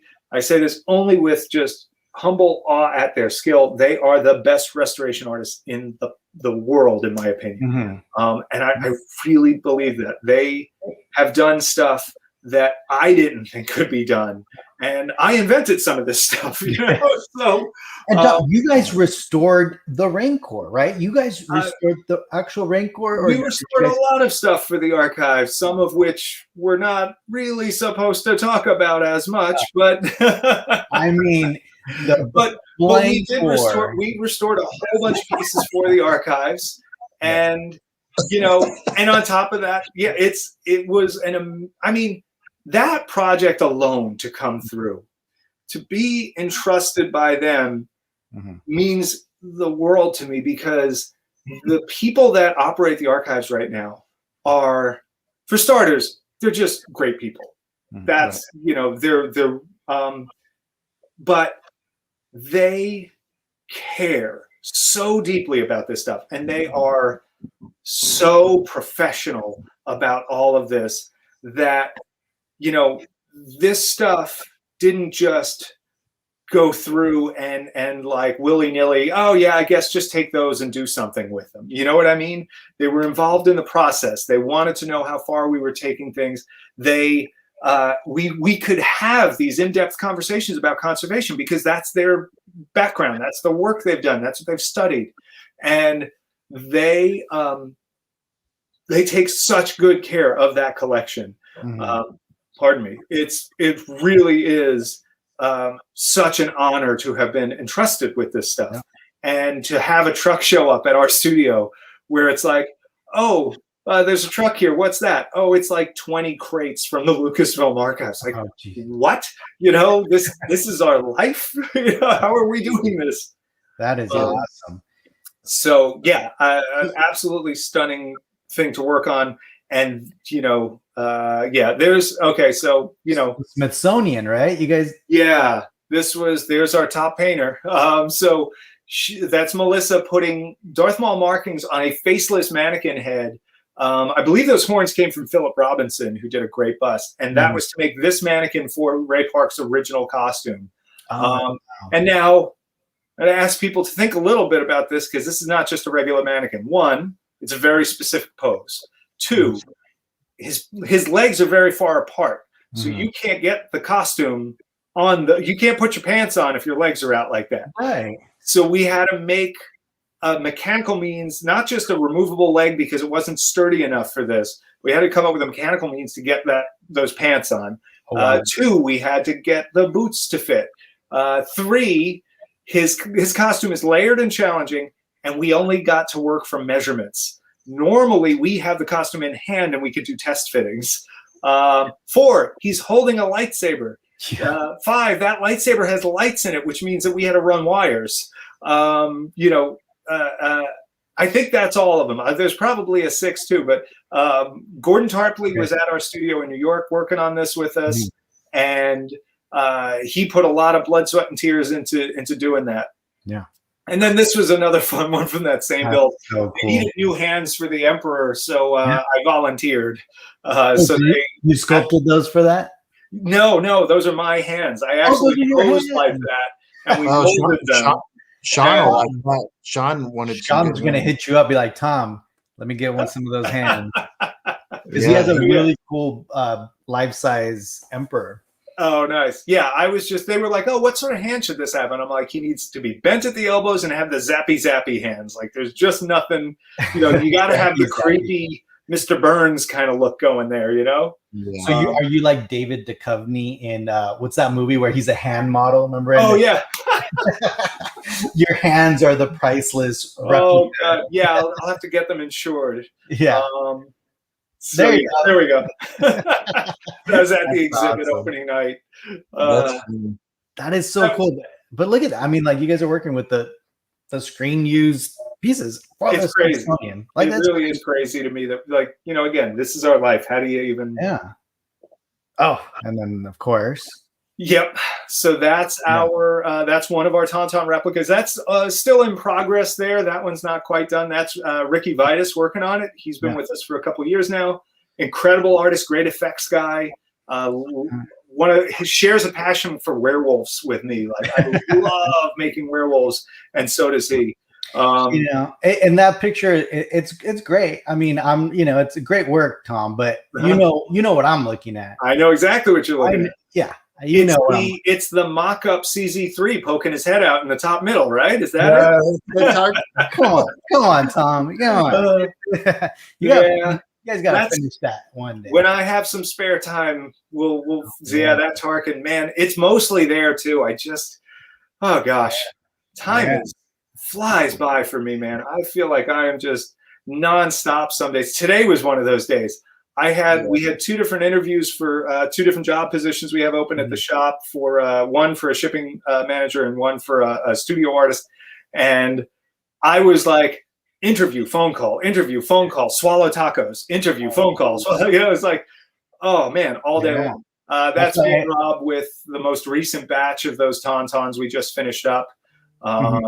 It looked like, when we weren't in the picture, it looked like they were a choir. They were going to start singing, like, here comes Wampa Claus. I was like, it was ridiculous. But yeah. Have you been selling quite a few of those, Tom? Yeah. I think, I mean, right there, you're looking at, 8 of them. We had sold, I think, 3 prior to that. So, a fair amount for an item like that. And it is a made to order custom item that, we expect it to be the sort of thing that we do a few at a time. Yeah. But this batch is actually now all claimed. We had one extra, we were doing them, and I'm like, all right, we need 5. So let's do 6. And then someone bought the 6. I was like, let's just make 7. And then someone bought that one just after we finished. So I think I would want one life. I want the whole body. We could do it. We can do it. Oh, man. All right, we're gonna pass this, because I get really emotional when I see these things, because I wanted one so bad, and I was just like, just Mm. the white. I know that was one of these things. We still talked have about one, it Dave. years ago. Yeah. You and I, like 2 years ago, I think. Yeah. And I said, like, I know, I'm like, it's in the works. There's I can't talk about it yet. There's another element to these. In about a year, actually in about 6 months, I'll be able to talk about another element to these that's going to make them even cooler for everyone who got it. So stay tuned on that. There you go. Man, There's your teaser. I don't know, but I know. That's badass. Holy cow. That's man. Wilbert the werewolf, and Giovanna and Sam and Pierre off on the left, Maria and I on the right. This was fiberglass body. It's a latex head from an old sculpt that I did. This was made for a client's 50th. It was actually his partner's 50th birthday, and he wanted to surprise him with a werewolf. Cool. And so we did that all custom, and just this is the stuff I live for. Yeah, you guys do busts of people, right? I've seen on your website of like people call you and say, like hey, bronze busts, realistic busts, realistic life-sized figures, wax figure type stuff, silicone, hand punched hair, all of that. Yeah, we love it, man. That is awesome. It's unbelievable. Cool. Let's see what we got. Oh yeah, this thing. Okay. Does anyone know what that is? Yeah, right. What is it? So so let's address the Rancor in the room. He's literally in your room. I got mine at the shop. Yeah, he's right there. Beautiful. So this shot I actually took because there was a lot of people who were asking about the packaging on this, and who I think from one picture that's out there that seems to be the one that most people see, looks like it's just some brown paper around it loose in a box. No. And I figured it was, let's actually give people a real look at what's in there. No. The way the Rancor situates in this, his back goes against that wavy piece. So this is 1.5 inches of white styrofoam on the bottom, 1 inch white styrofoam on all sides, that custom die cut piece for the back, and a custom die cut piece for the belly and chin in the front. His feet peg into the bottom styrofoam, and he is then covered in plastic bag, bubble wrap, probably ethafoam after that. Then the belly piece is glued in place after he's in to lock him in. And then that packing paper goes in literally just to be sure that he doesn't shift anywhere. But really that back piece, because of the way it registers with his elbow, his back, and his other elbow, really does a good job of keeping him in place. And the white styrofoam on top of the head with a little bit of padding holds him down into the bottom styrofoam. So it is, I feel like some people maybe were a little, maybe misinformed on what the packing was like. And I thought this would be a good way to kind of show them a little more of it. Yeah, no, absolutely. I think that's, and I think we could all say, right, that there's been some pictures surfacing of a very small number of the Rancor showing up kind of fractured on certain parts. Absolutely gutting. Yep. Absolutely. So there obviously there's questions going around, people were posting it on social media, and again, you guys have a great reputation for this stuff, and people are getting fractured. So they started putting them out there. Now, Tom, is it fair to say, do you know how many? Because the run's done, right? I mean, the run is done. Yes. Done. Yeah. And it was, we shipped, I want to say 70 or 72 of them without incident. We had only 83, right, in the run. There's 83, and now in addition to that, we have an AP for Gordon for his work on it, an AP that Adam Savage reviewed, which is actually part of a deal on another bus that we're working on with him. Basically we keep the APs for people that are involved in our projects. Phil got one because he did the signing on it, and I was really honored to know that how much he loved his when he got it, and he got one from this batch. And then of course our samples for Lucasfilm and Disney and stuff like that. So even on a run like that, there's always going to have to be a few more, especially even just for the contractual samples and things. Right. But yeah, vast majority of them arrive totally fine. A small handful. And I mean, I say handful because that's really close to that where it is. I don't know the exact number. It is not. I know some people have said it's 8. It's not 8. Have had a small crack on the arm or even a big crack on the arm, but they've been clean breaks. We have always had the policy of, depending on the piece, we will either repair or replace it. When you're talking about a piece like this Rancor, this is to me falls in the, bring it back to us. We will make it new. That's how we always intend to handle anything like that on this. And of course, if one got lost in the mail or something was really damaged beyond, then fine. Absolutely, we'll find a way to make that good. And of course, if there's no way to make it good, even though we say you can only ever exchange something, we offer a refund. That's, we never want to leave anybody hanging. Anything we're doing with this stuff is because in our heart of hearts, we want to make this right. We want to make people happy. People bring this stuff home and into their houses because they love what we do. Right. I feel like with smaller pieces, we all the time we'll do the replacement. Someone gets a magnet and it breaks in shipping. Someone gets those acrylic stands that we have for the skulls, which, by the way, small plug, those are actually being discontinued. So if you've ever gotten one of our skulls or one of the pewter skulls and you want to pick up an acrylic stand, do it now. But if one of those breaks in shipping or something like that, you say, okay, throw it out. We'll send you a new one. There's times where it just makes financial sense. Right. There's things that, a maquette like the Tauntaun or, one of the big skulls even. Send it back to us. We will send you a brand new one. Right. It's where it makes the most sense. These Rancors are put together by hand. They're seamed by hand. They're painted by hand. They're painstaking. They take these people weeks. And it's not an exaggeration. Like, it might sound crazy, like, wow, did somebody really work for, a week and a half, 2 weeks on that one piece? Right. They did. They had other things going. They had a few of them at a time, but it doesn't just, it doesn't come out of a mold like that as a single piece. We didn't buy 1,000 of them from China with free packaging and all this stuff that the factories give you. These are works of art. Every one of them is painted by hand. Every one of them is unique. Yeah. And my go-to is always preserving art and preserving props. And I think of these like a screen-used prop. I think of it as not some mass-produced collectible, but as a unique item that we have made for a person. And, there's a number on it. And we know who's getting each number. We have a spreadsheet.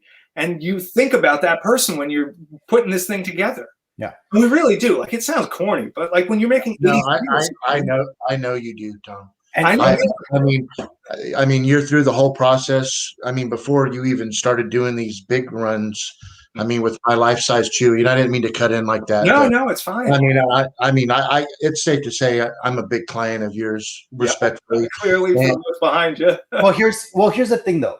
Thank you, Mike. And sorry, Mike. I'm sorry. No, it's good. I just want it's just very clear that you and your team cares. You're always in touch through the process, whatever it may be, and everything that you've always said, you've always come through. Always, you've always.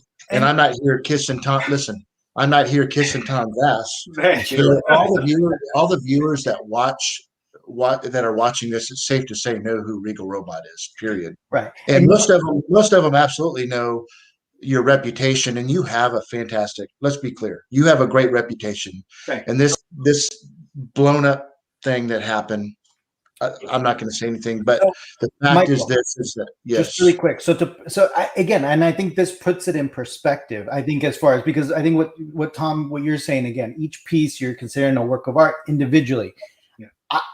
What puts it in perspective is Michael's Chewbacca, right? Michael's life-size Chewbacca is the equivalent of each one of these Rancors. And I think that's how you see it. Where if something was wrong with Michael's Chewbacca, nobody would ever even imagine to get a replacement on that. Right. right? Because right, throw it out, smash look that Chewy with a hammer, and we'll just send you a new $20,000 Chewy. You know, like right. Yeah. So I think that's Like a really good way to look at like it. Michael, if you received that and you know the belt boxes were smashed in shipping or something like that, you wouldn't send that whole Chewy back. We would send you a new belt box, you know, or we would say, send us a belt box, we'll fix it all up, we'll get it right back to you.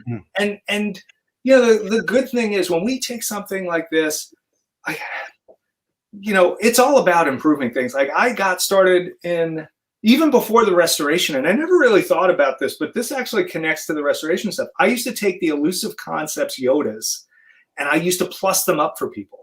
Because I had gotten one, and I was like, this Mario Kyoto sculpt was really good on that, but the finish work was abysmal because they were just made quick and mass-produced. And I said, well, I can paint rubber. Let me get one. And I'll repaint it, and I'll put new eyeballs in it. And I'll punch some hairs in and stuff like that. And I redid the robe. I redid the arms. I gave fingernails. And all of a sudden, this thing started looking like the prop. And I was like, hey, this was fun. And I showed it off on like the RPF or whatever, or maybe one of the AOL boards. It might have even been before that. And other people were like, hey, I got one of those. Can you fix it up? You know, so there's a mentality to a restoration artist where you look at something for what it can become. Right.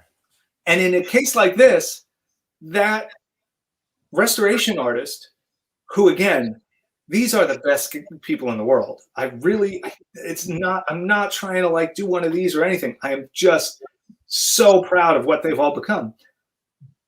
They're now also the same people who made it in the first place. You know, it's not even like you're just sending it off to some, you know, auto body shop to get touched up if it's a car. You know, you're giving it to the people who made it to make it right.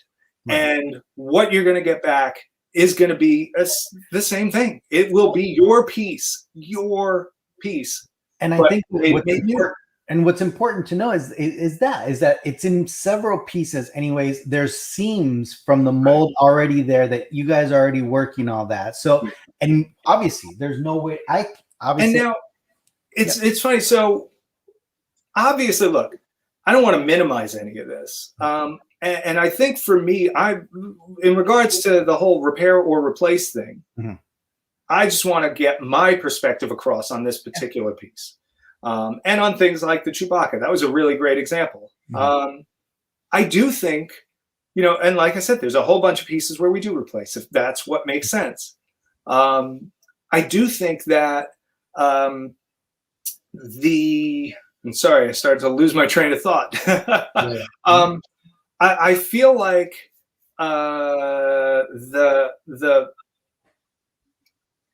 the nature of these pieces is just different. I can't think of another way to say it. And I think, you know, there's times where stuff we're doing fits the mold of the usual. And then there's stuff that really breaks new ground, I think, in a way. And maybe it's just because of choice of character. Maybe it's because of accuracy. Maybe it's because of just the way that we're building it, that it's not made of, you know, PVC or something like that, or that it's built in a way that is, you know, faithful to that original. So like with the Rancor, it would have been great if we could ship them with that arm off. You know what I mean? That would make a lot of things easier. Right. It would be great if we could ship them in a smaller box, because I do think part of the issue here is shipping companies are rough when they get a big box. We had one guy report that they dropped it so hard on his porch that he heard it from inside the house, and that he, you know, that was what worried him. We had another guy who got it with a bowling ball sized hole in the side of the box. There's no foam that protects that. You know, it's like if you've got a hole this big in the box, you know, you're gonna have something. And we're in this great, unique position to make it right. And I love that. I love that we can preserve this. I don't want to. It's not even a money thing. Like it costs me plenty of money to pay them to restore stuff. That's slow, painstaking work. But what's neat is our next figure that we're doing 1-to-1 is suitable to have in multiple pieces. And so now you're looking at a situation where you can pack it in a box that isn't so giant, where you can have it with a single block of foam that fills the whole box and has die cut holes for the arm, for the leg, for the head, head, the body, however it goes together, and be able to handle with like, oh, hey, this finger broke in shipping. Well, we can get you a replacement arm now. Yeah. This toe broke off. We can get you a replacement leg now. I think there's, and hopefully that's a different thing. That was the way this particular figure was always going to be. Right. And it was what we would have wanted for the Rancor, but unfortunately we couldn't. And if anybody, had a problem with, let's say, the right hand that's removable, well, that's a piece we replace. Obviously, we're not going to repair a single hand. Right. But when you're talking about the piece as a whole, after all those weeks of work, after all of that effort, after all of that love poured into the thing, it's, it feels like a sin to throw it away. Right. Especially when we have these people that can, make it right. Again, Chewy, you like you said, yeah, you wouldn't throw that Chewy away. There's just too much work just done, and it's beautiful. So Tom, one of the other things that I want to say, again, personally, because me and you, we talked, and I put up, your policy, and we talked about the policy and all that. What I do want to say is that you, without changing it, and again, this is, I appreciate that. I think the community, even the policy, I think, was misunderstood a little bit, and even by me, I kind of misunderstood it, and I think, but you've I'm glad that but I was glad you guys read that though, because I was looking at it from the point of view of, the person that signed off on it.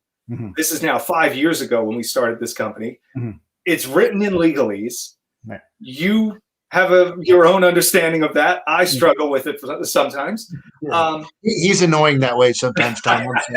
It's certainly, look, any company's terms of service are going to be written in their favor. Fine. That's to be expected. You have to.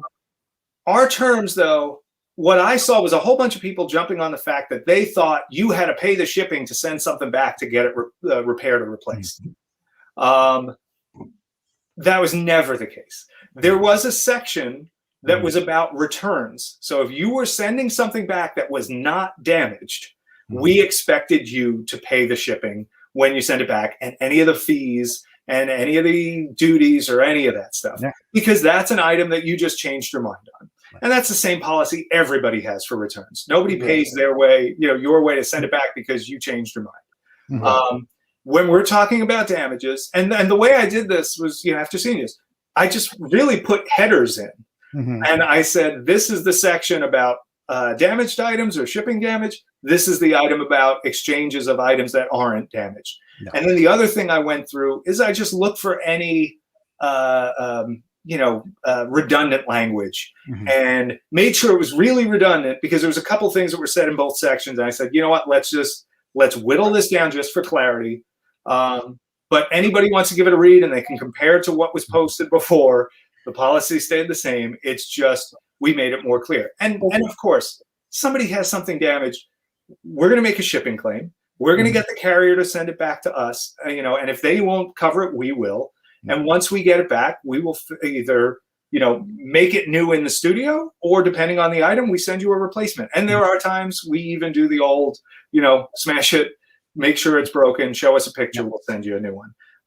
But that's rare for us, because not a lot of our stuff, knock on wood, not a lot of our stuff gets that kind of damage. And for the most part, we're pretty lucky that way. And I'll leave it at that. What I could say is this: look, not only obviously, the policy, the fact that you took the time to look at it and considered what we had said and actually looked at, that means a lot. That honestly, because there's no other company, there's no other license holder would ever do that. And then you never made a podcast about Amazon and they changed their terms of service for you, or clarified something? Not to mention that it's 12:15 for Tom right now. Yeah, that says a whole lot. So we're not going to drag this out too long. No, I mean, we'd be talking till 12:15 anyway, Michael. But don't pretend. Here's look, I say this to the crew a lot too, because sometimes they look for structure in things. And I like to kind of point out, the benefit to being a small business is flexibility. What we have that these giant corporations don't have is the ability to set our own path and to say, you know what, sometimes things are going to have to be case by case. Some things will be at our discretion. And, you know, we put at our discretion in our terms. It's not for us.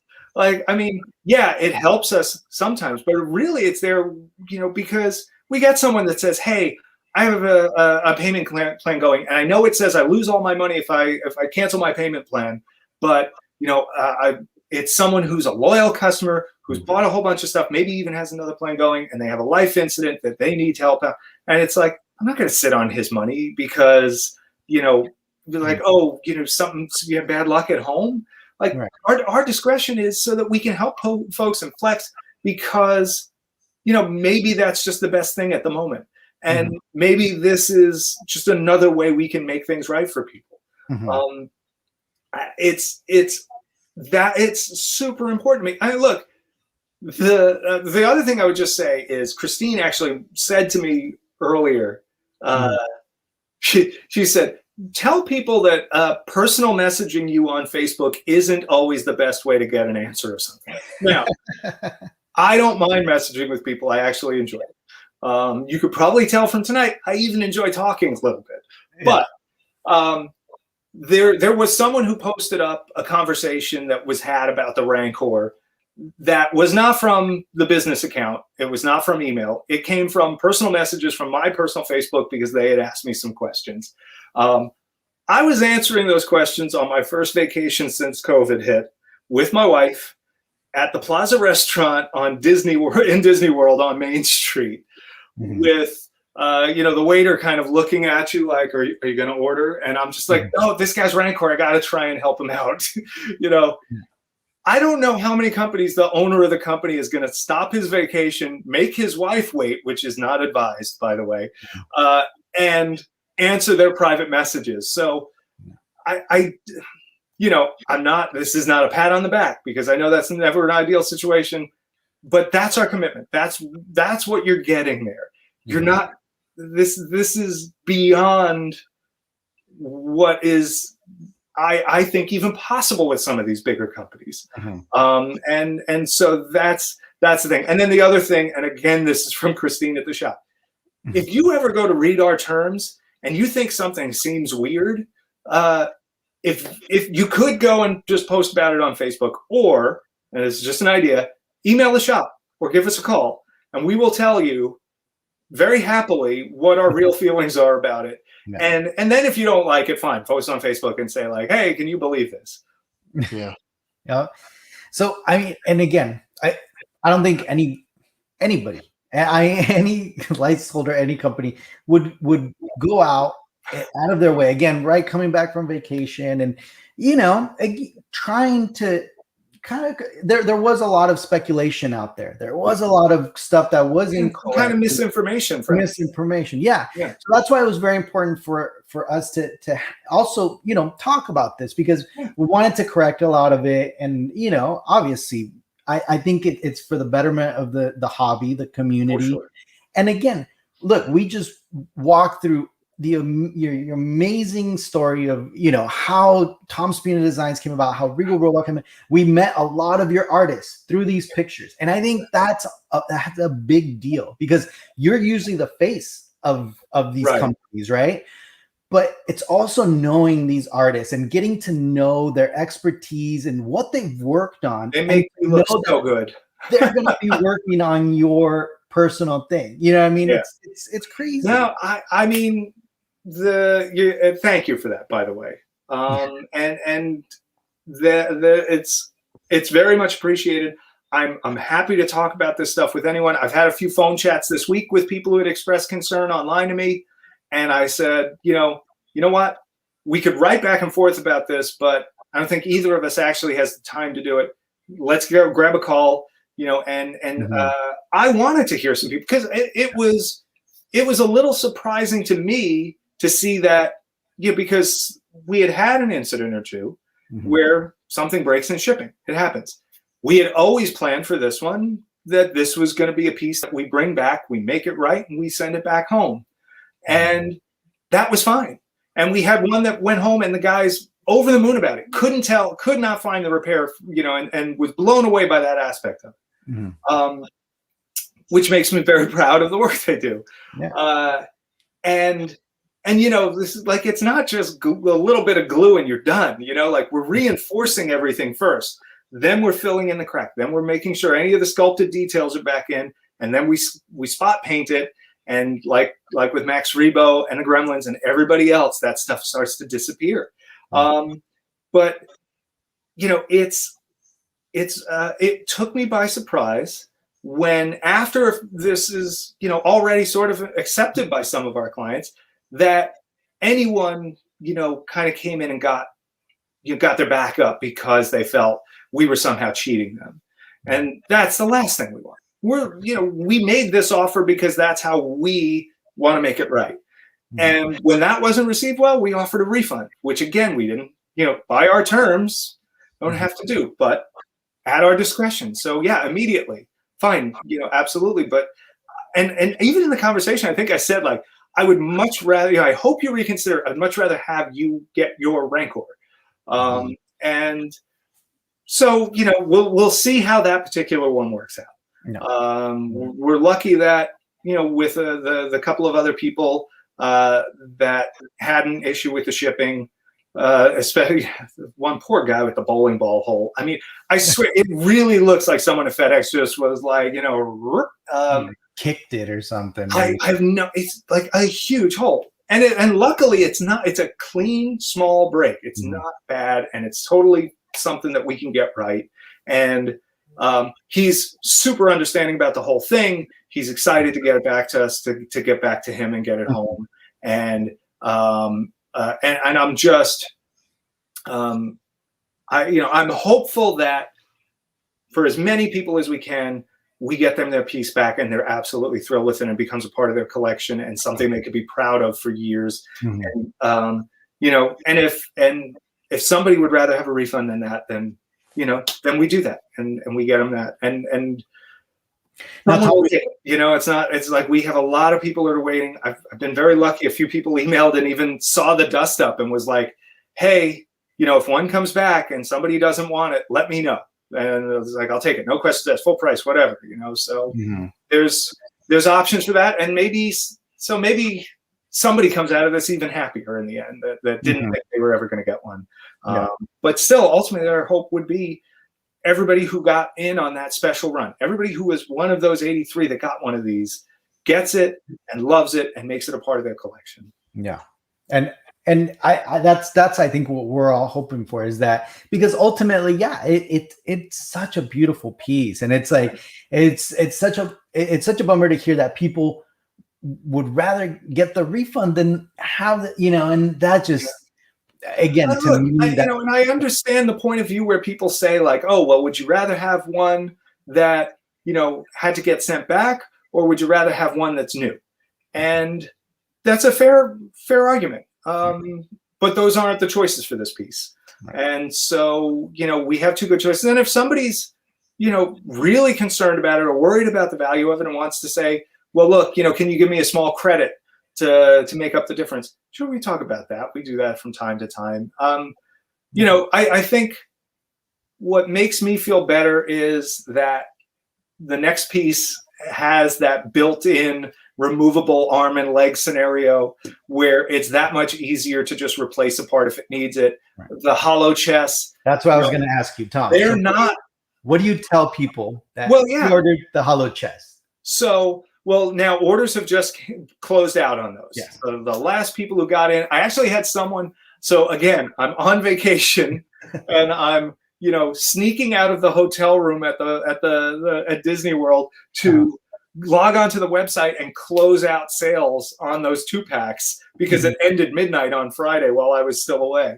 And it took me an extra 5 minutes and I looked, and one lucky guy who I know very well, I've seen his name. He actually, he's ordered a ton of our stuff. He got in at 12:05 a.m. because I was late. So good on you. Look at that. Look at that. So for those, those are not a single $5,000 monolith. You know, those are individual pieces that are more akin to the maquettes. So those are going to be treated more like the maquettes. If one of those breaks in shipping, we send you a replacement. If in terms of the packaging, we're still working out the final breakdown, but we're going to be having, and I think it even says this on the site, but it will be black boxes with die-cut foam with either 1 or 2 characters in a box, depending. And then those will be put inside of a much bigger box. We'll probably either wrap or whatever, all of them together, and then make sure there's 3 or 4 inches of loose fill around on all sides. So those are going to be a very different thing than the Rancor. Those are, some of them are a little spindly, but they're pretty tough. The resin we use is not, it is not that like, what do you call that? Polystone or has a lot of fillers in it. This is same thing we use for everything. It's US made resin, cast on the hollow chest figures. They're all cast solid, and they're pretty sturdy. You know, there's a few that have some limbs that have me a little scared, but you know, these are going to be coming in a different way, and again, those are absolutely on the replace side of the term. So right, and that's great to know, right? And that I think that gives people a lot of confidence, and especially I think it's a good point to see how you treat each piece kind of on its own, and I think that's a big deal because you have to. You know, when I was talking about the policy, I was kind of blanketing the policy to everything, but what you just said, I think makes perfect sense. It's like every piece, and again, it goes back to your restoration stuff, right? And it goes back to that, custom mindset, because everything we do with Tom Spina Designs is different. You know, even at the studio right now, there's mannequins of superheroes, there's costumes being restored, there's a Ninja Turtle, there's a Gremlin, you know, there's a few Tauntauns, you know, there's all this different stuff going on. You can't blanket anything. There is no one policy for that. You have to take that small business mentality, that creative mentality, and say, what's the creative solution that fits this particular problem? And then go from there. And yeah, every piece is different. And, you know, we can't ship Michael's Chewbacca the same way that we ship a Rancor or that we would ship a CZ3. You know, we could, honestly, on the Rancor, I would have loved to have palletized those.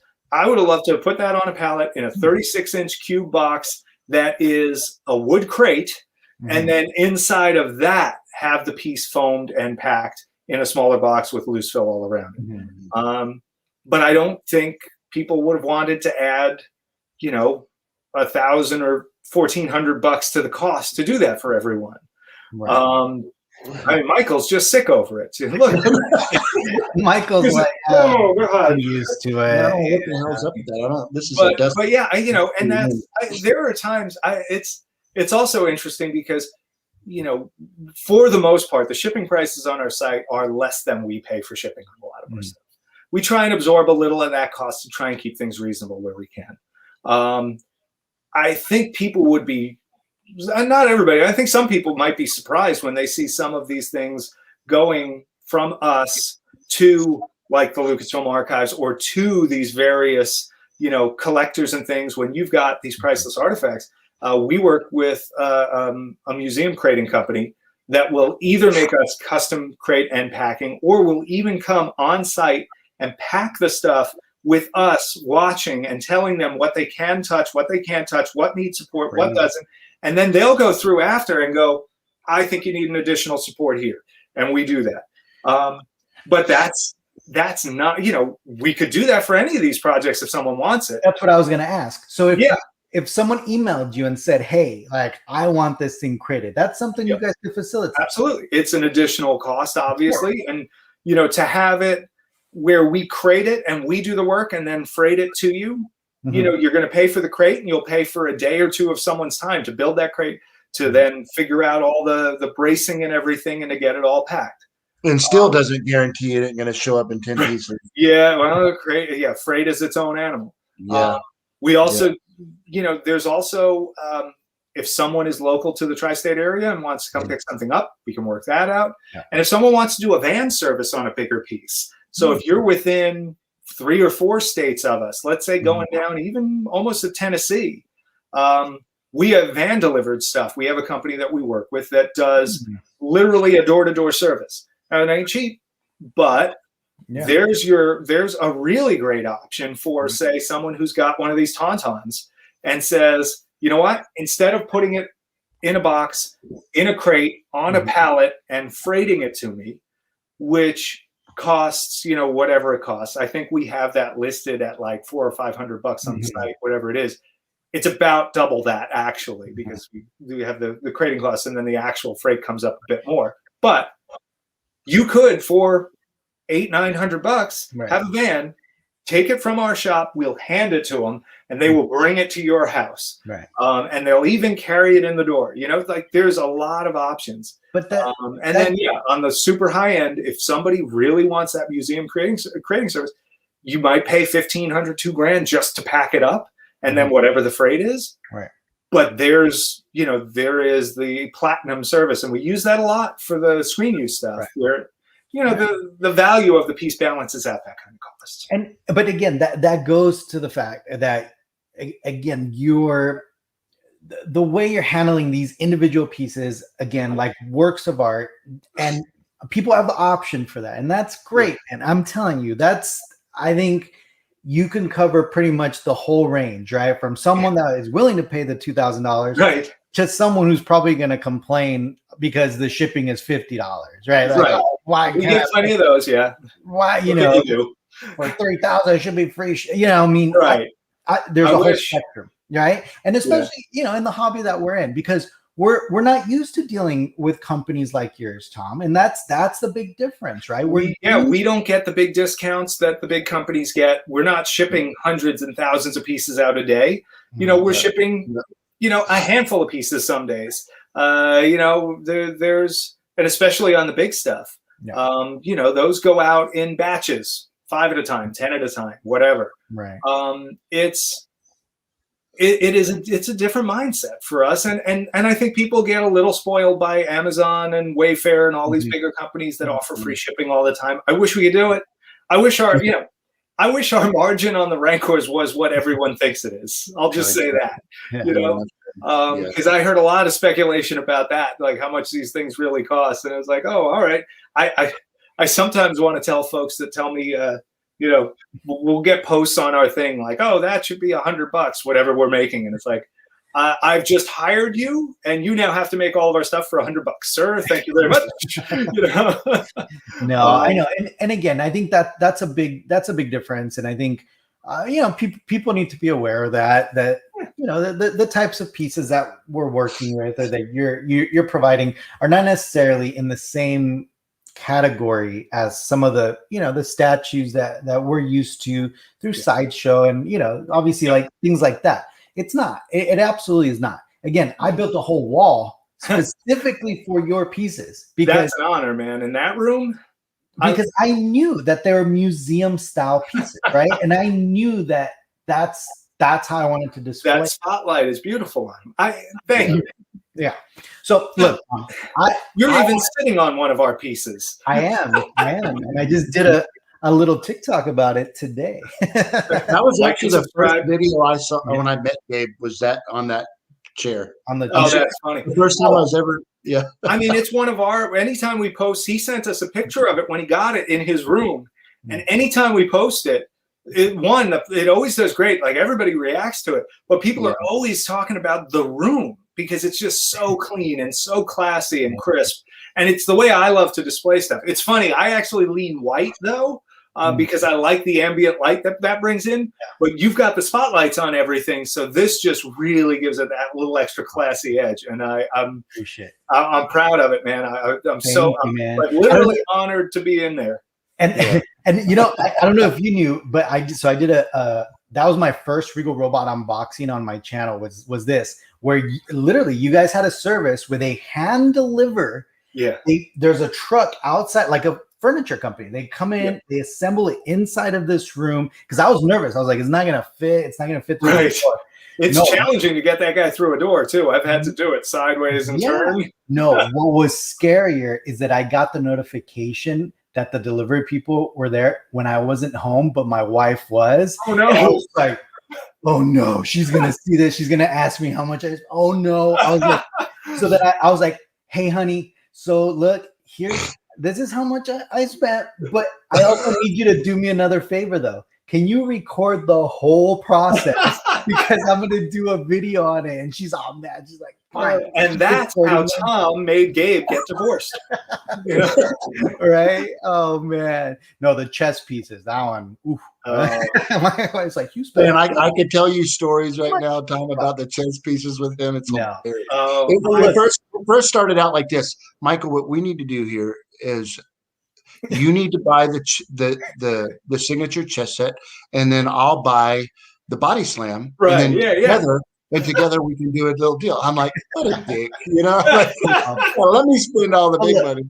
Yeah. But look, my point is, look, I myself, look at Tom. I mean, look at Michael. I mean, every person pretty much on this chat right here owns some of your pieces. Right. A lot of the people on this chat are some of the original people that commissioned the first piece of a lot of these things. That's and what I'm telling you is that, look, regardless of that, I know you're going to make it right for those people that got the Raincore.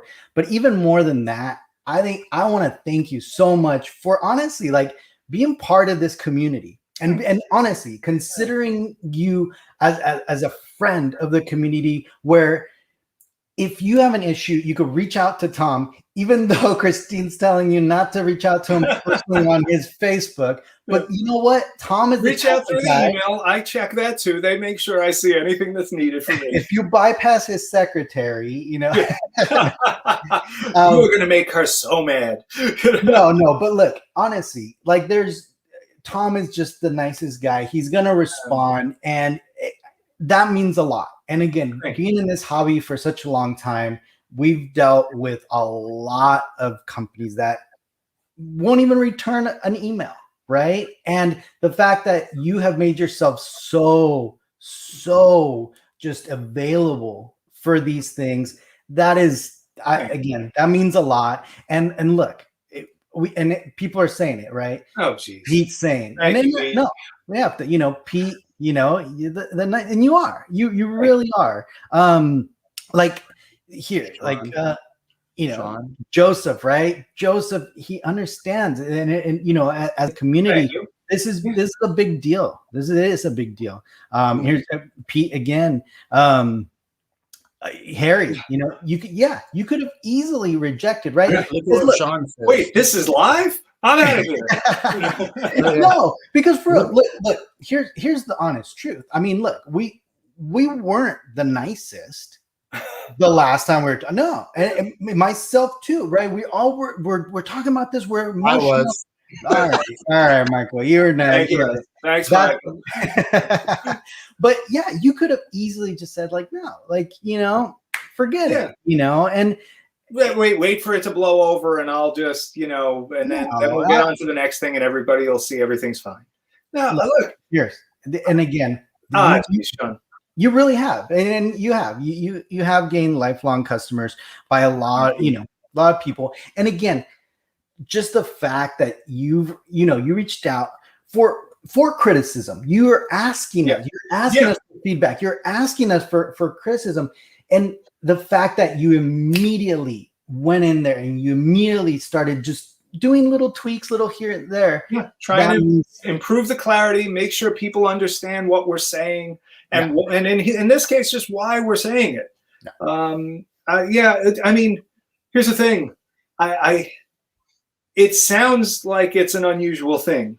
It feels like the usual thing for us at the shop. And I extend that to Christine and Tracy and Eric and Rob and everybody in the office side and even on the studio side.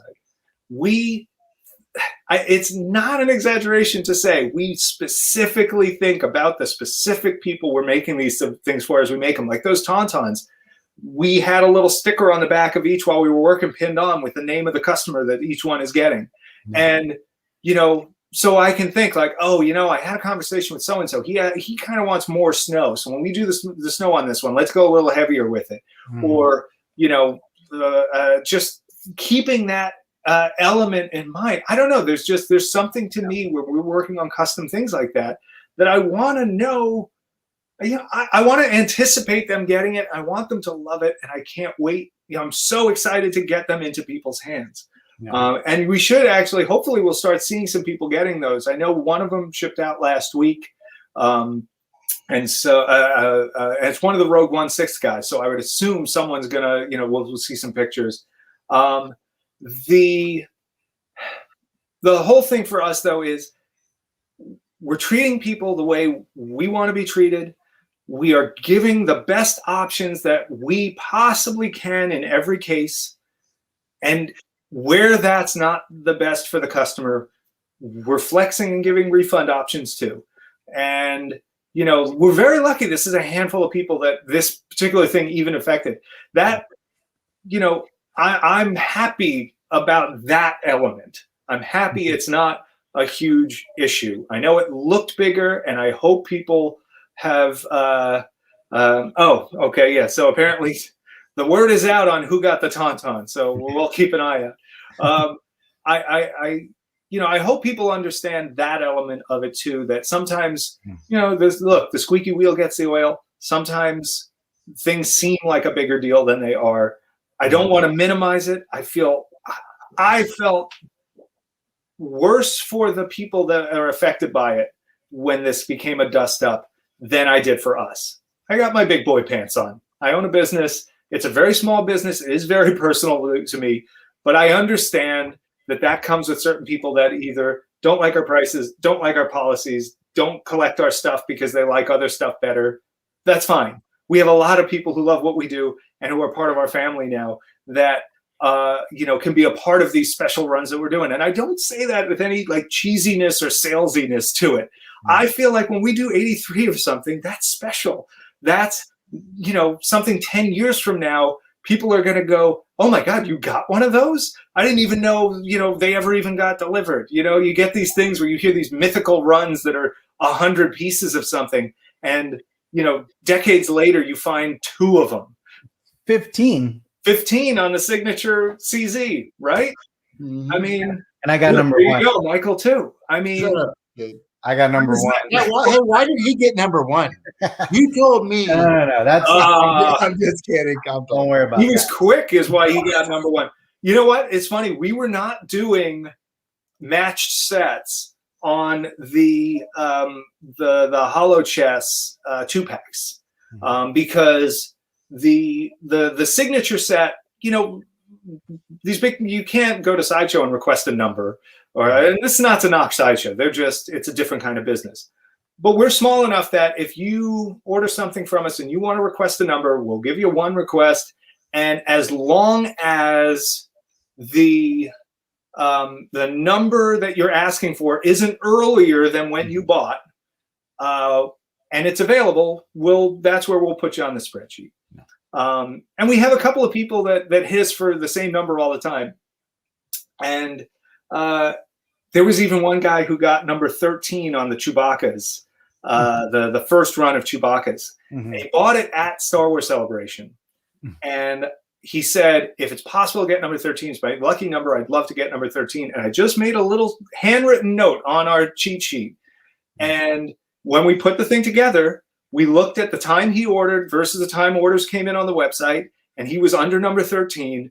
And so we gave him number 13, and he got it. He said, he's like, I didn't expect this in a million years. I didn't think anybody would remember. And Christine was like, no, Tom told it to me. I made sure it happened. Like, that's like, we can do that. But though there is one guy who was the first guy to buy the Hollow Chess signature set and Body Slam at the same time. So the guy who got number 1 of each is getting number 1 and number 1. And it's just, it like blows my mind because we're like, well, you're not getting any match sets. And then it's like just naturally in how it fell. It's like, well, that guy was fast. That's somebody who had autofill in his browser, Oh, just waiting for our sale to go up and just refresh. And that's a lot of pressure on you too, Tom. I know, because you're so personable.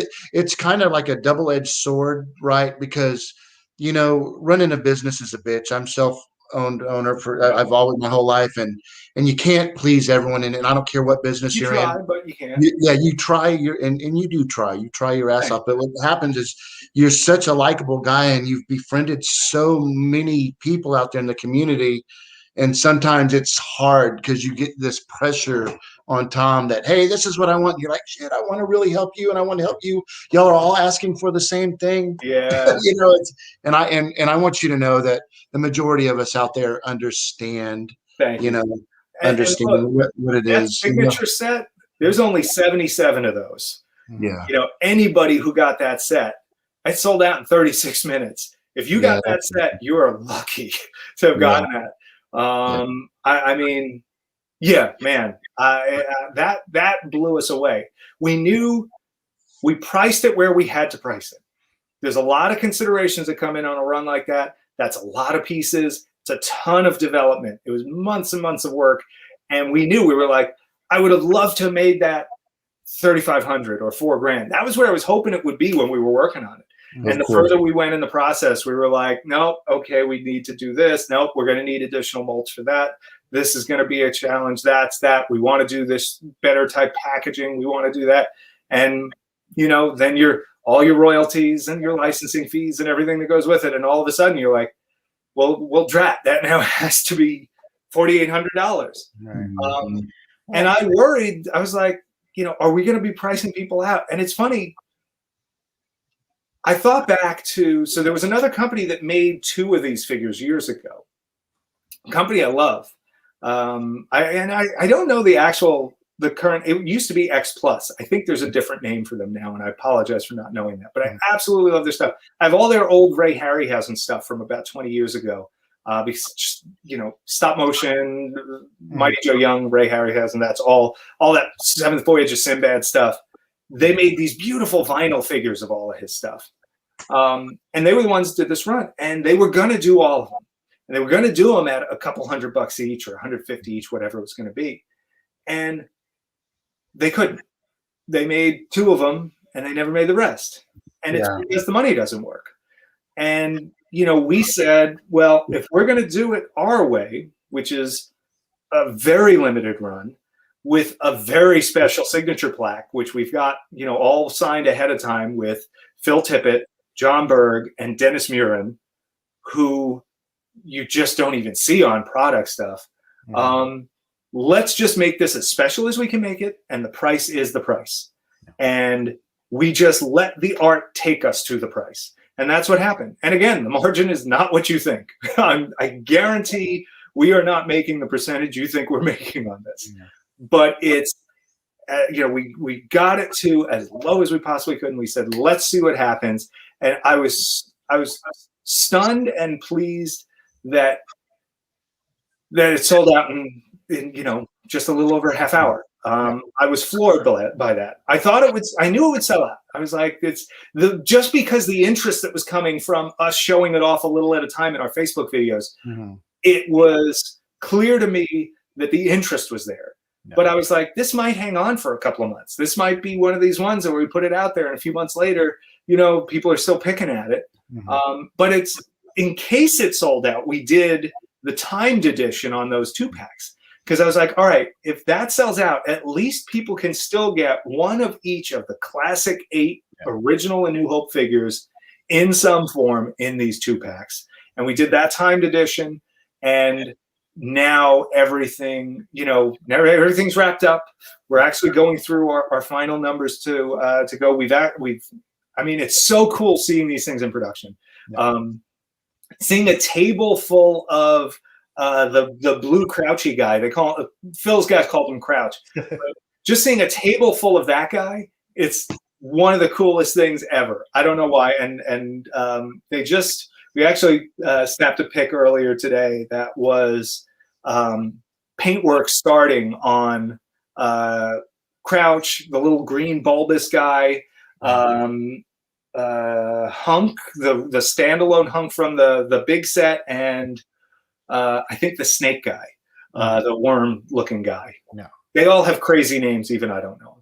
Well, I mean, if anyway, even just on the limited edition, right? The signature edition, I mean, 77 times 10, right? You're looking at 770 figures to make, assemble, seam, hand paint, plus the timed edition that, they're going to have to. So I'm sure your team is going to be. We're going to be very busy for a long time making this. So that's why we said January, so that we gave ourselves plenty of time to do it. And that was one of those things, as we're talking about, the pricing and all that stuff. I think that's one of the things to keep in perspective, because at first, like, right, $5,000. Oh my God, it's the most expensive thing. I thought the same. It's reasonable to think that, but once you pull it back and think about it, it's like, wait a second. I wasn't complaining when I paid, $600 and whatever for that tauntaun, and the tauntaun's not really even painted, right? I mean, that's a display piece based on a sculpture. Yeah, I don't know about that. No, I'm just kidding. That's one of my favorites, right? And I'm like, and I, obviously I didn't complain about that. I was like, individually, they're like less than what, $500. Like, what? And you got to think about the lineage and everything that comes with that, because you don't get that sort of access for free. I'll just say this.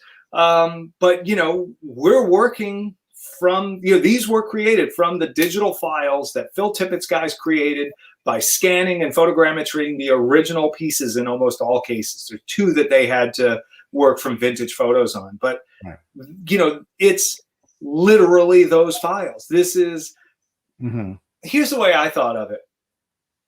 If this huge company that makes great stuff at great prices couldn't make a run work out of the whole set.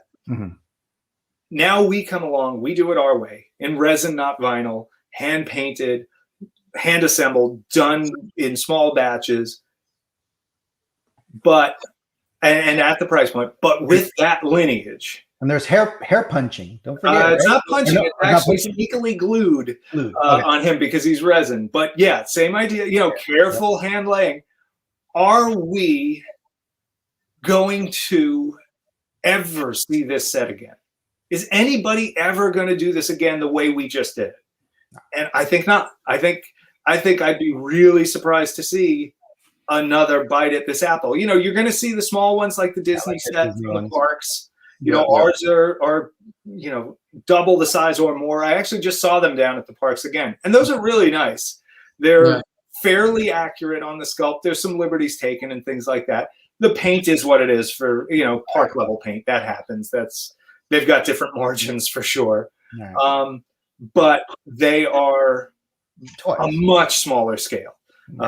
These are 1-to-1 to the actual puppets that they use. And they're big and chunky, and they're all just so cool. We were obsessed with them during the process. Right. No, and I think it's one of those pieces that, again, 36 minutes, was it? Yeah. I mean, obviously, they're there. I was surprised. I'm not going to lie. Yeah. Rob wasn't. Rob thought it was going to sell out real quick. So I had all I can tell you, Tom, is I probably owe him a Dr. Pepper. All I can tell you is that you keep on outdoing yourself. Every single thing you do, you do. I mean, from the CZ to that, to the Rancor, to the chess set, to the oh my God, Don't forget the tauntauns. The tauntauns, right? The tauntaun. No, trust me, I've been thinking about this tauntaun for 2 years, Tom. Yeah. You know that. Oh man, so I really want to thank you, Tom. I don't want. Obviously, I know it's like it's about 1 a.m. here. I should probably. I got to go to work in a couple of minutes. I know. I want to thank you just personally, Tom, again for our conversations. Thank you for coming on this show. Thank you for addressing the community when you didn't have to. And thank you for clarifying a lot of this stuff, and especially on the future runs, right? The future things. Yeah. I think that goes a long way. And I hope so. And look, if you have concerns of this stuff, just let us know. We're here. We want to hear this stuff. Maybe there's something we can do. Maybe there isn't. Maybe it's something we can adjust on something else in the future. We are a small company that's growing. Mm-hmm. There are always growing pains, and we're sometimes I used the analogy earlier today. Sometimes you are driving that train as you're growing, and sometimes you're clutching on top, holding on for dear life as things go crazy. We alternate between those. Yeah. Right now is a flurry of activity at the shop, and it's not just orders and stuff. It's all this cool stuff we have in development, and it's all the restoration work, the stuff that's going on as well. And right now, sometimes feels like I'm doing the holding on top of the train, like Tom Cruise in a Mission Impossible movie or something. Yeah. Or let's go with Indiana Jones dragged behind the truck, maybe. Yeah. But it doesn't change the level of excitement for what we're doing. And if it means I take a little time out of my day to chat with you guys about this stuff in detail and hopefully get our perspective on it across to people. And, I know I'm never changing everybody's mind, but I hope that, people will at least give a listen and try to understand where we're coming from and know that we are trying to understand where they're coming from. Right.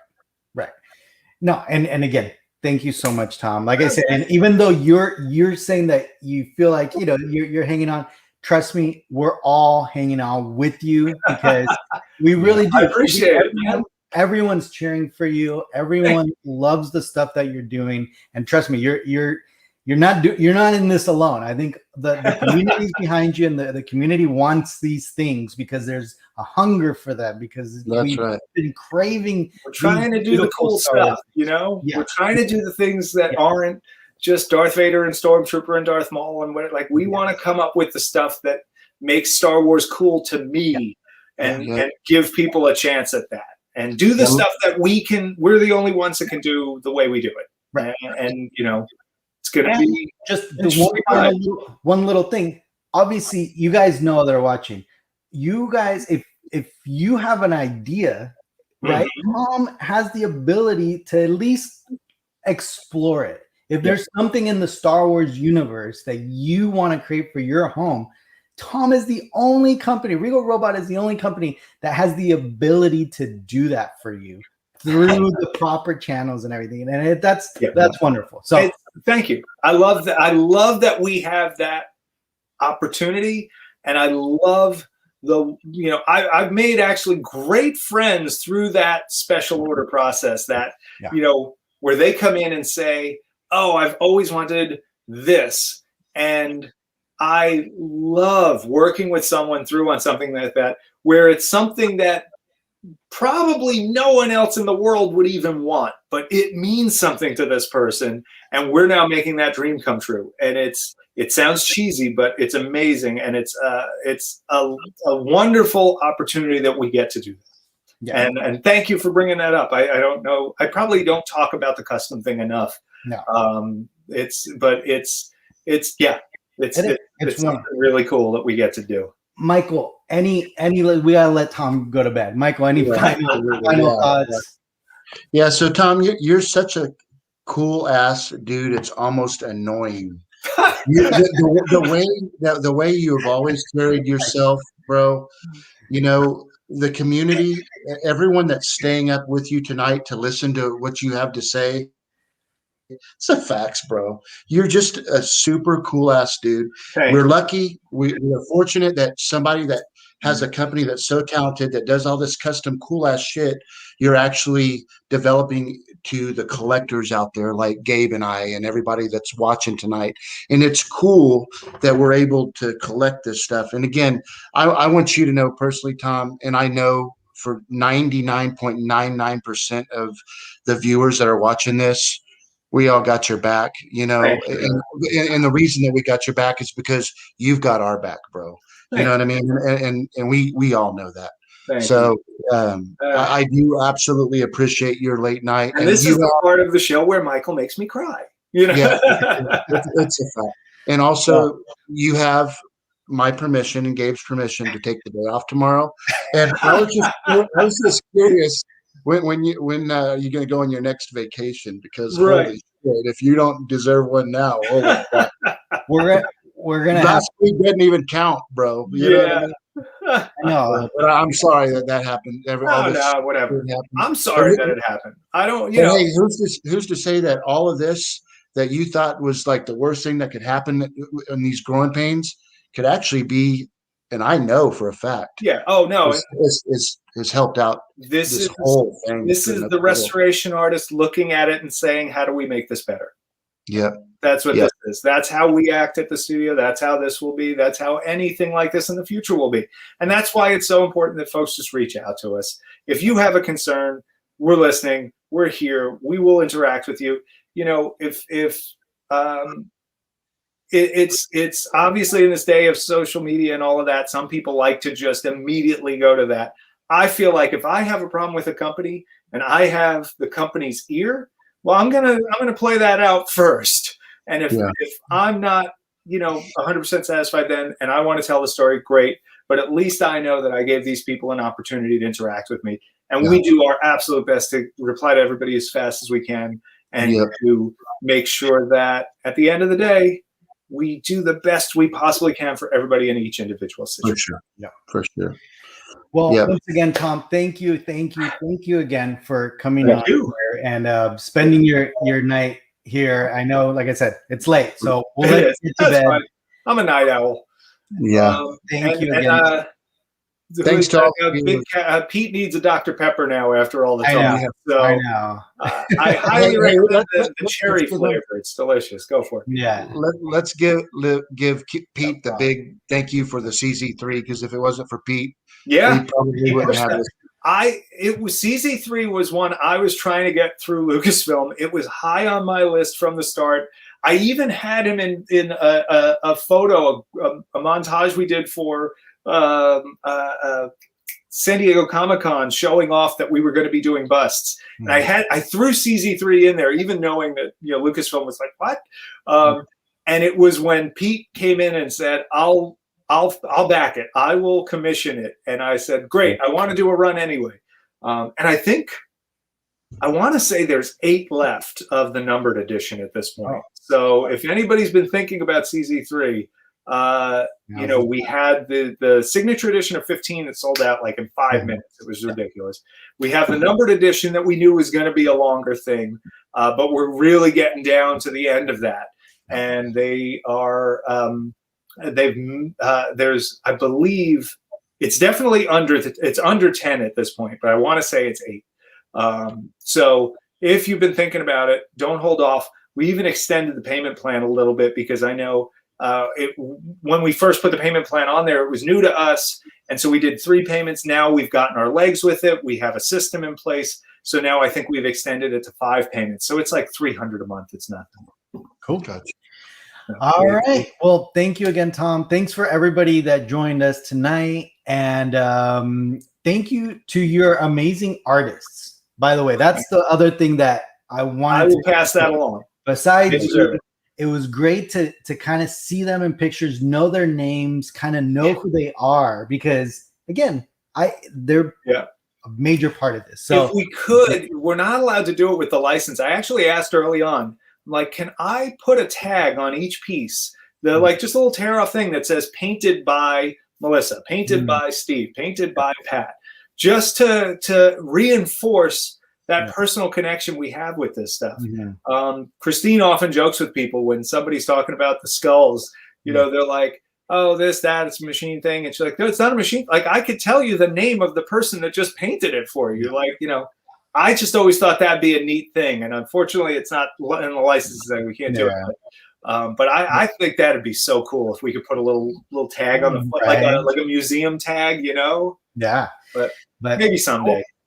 So guys, everybody is watching. Obviously, Tom, Regal Robot, Tom Spina Designs, restoration, displays, mannequins, sculpture, hairstylists. That's right. Hand models, housekeeping, hand model. I mean, you name it, Tom and his team will do it. So, and the luckiest guy on the planet. Literally. That's right. You are, bro. Let me know next time you're heading to Lucasfilm. The least you could do is I'll hit sneak me. in my luggage. Yeah. Like, gee, that bag looks big, Tom. Don't worry about it. Yeah. Tom, thank you so much for joining us on Absolutely. Collection. Thank you for having me. It was a blast. It was a lot of fun chatting. And I hope this isn't the last time we get to talk on the show. I'd love to come back. You're welcome anytime. You know, maybe Gabe, you might have an idea of something that's coming up next in the next month or so. Maybe when that next statue comes out, we can have a little chat. Absolutely. Absolutely. Cool. Love to have you back to talk a little more about that. Well, cool. And anybody wondering about all the stuff we've been winking about, just follow us. We're at Tom Spina Designs and at Regal Robot everywhere. Rob would be real mad at me if I didn't at least give a shout out to the social. He does a great job with that, and so does our other the rest of the team on the TSD side. Just give us a follow. You'll be the first to hear about all this stuff. And anybody who really wants to be the first and not miss out on these things, just go to our website. There's an email mailing list like once every couple of weeks. We don't spam a lot, but you're going to hear about everything first there. So do that, and then watch Gabe's show because that's where you'll get all the details. That's right. There you go. There you go. And Michael's too, but mostly Gabe. That's right. Gabe didn't ask me to commit a felony and sneak him into Skywalker Ranch, okay? Hey, I thought, I'm here to defend this. That's right. Yeah, that's why you're there, to keep him out of prison. To keep him out of jail. No. All right, guys. Well, thank you again, and have a good night, everybody. Have a great night. Thank you. Bye. Thank you.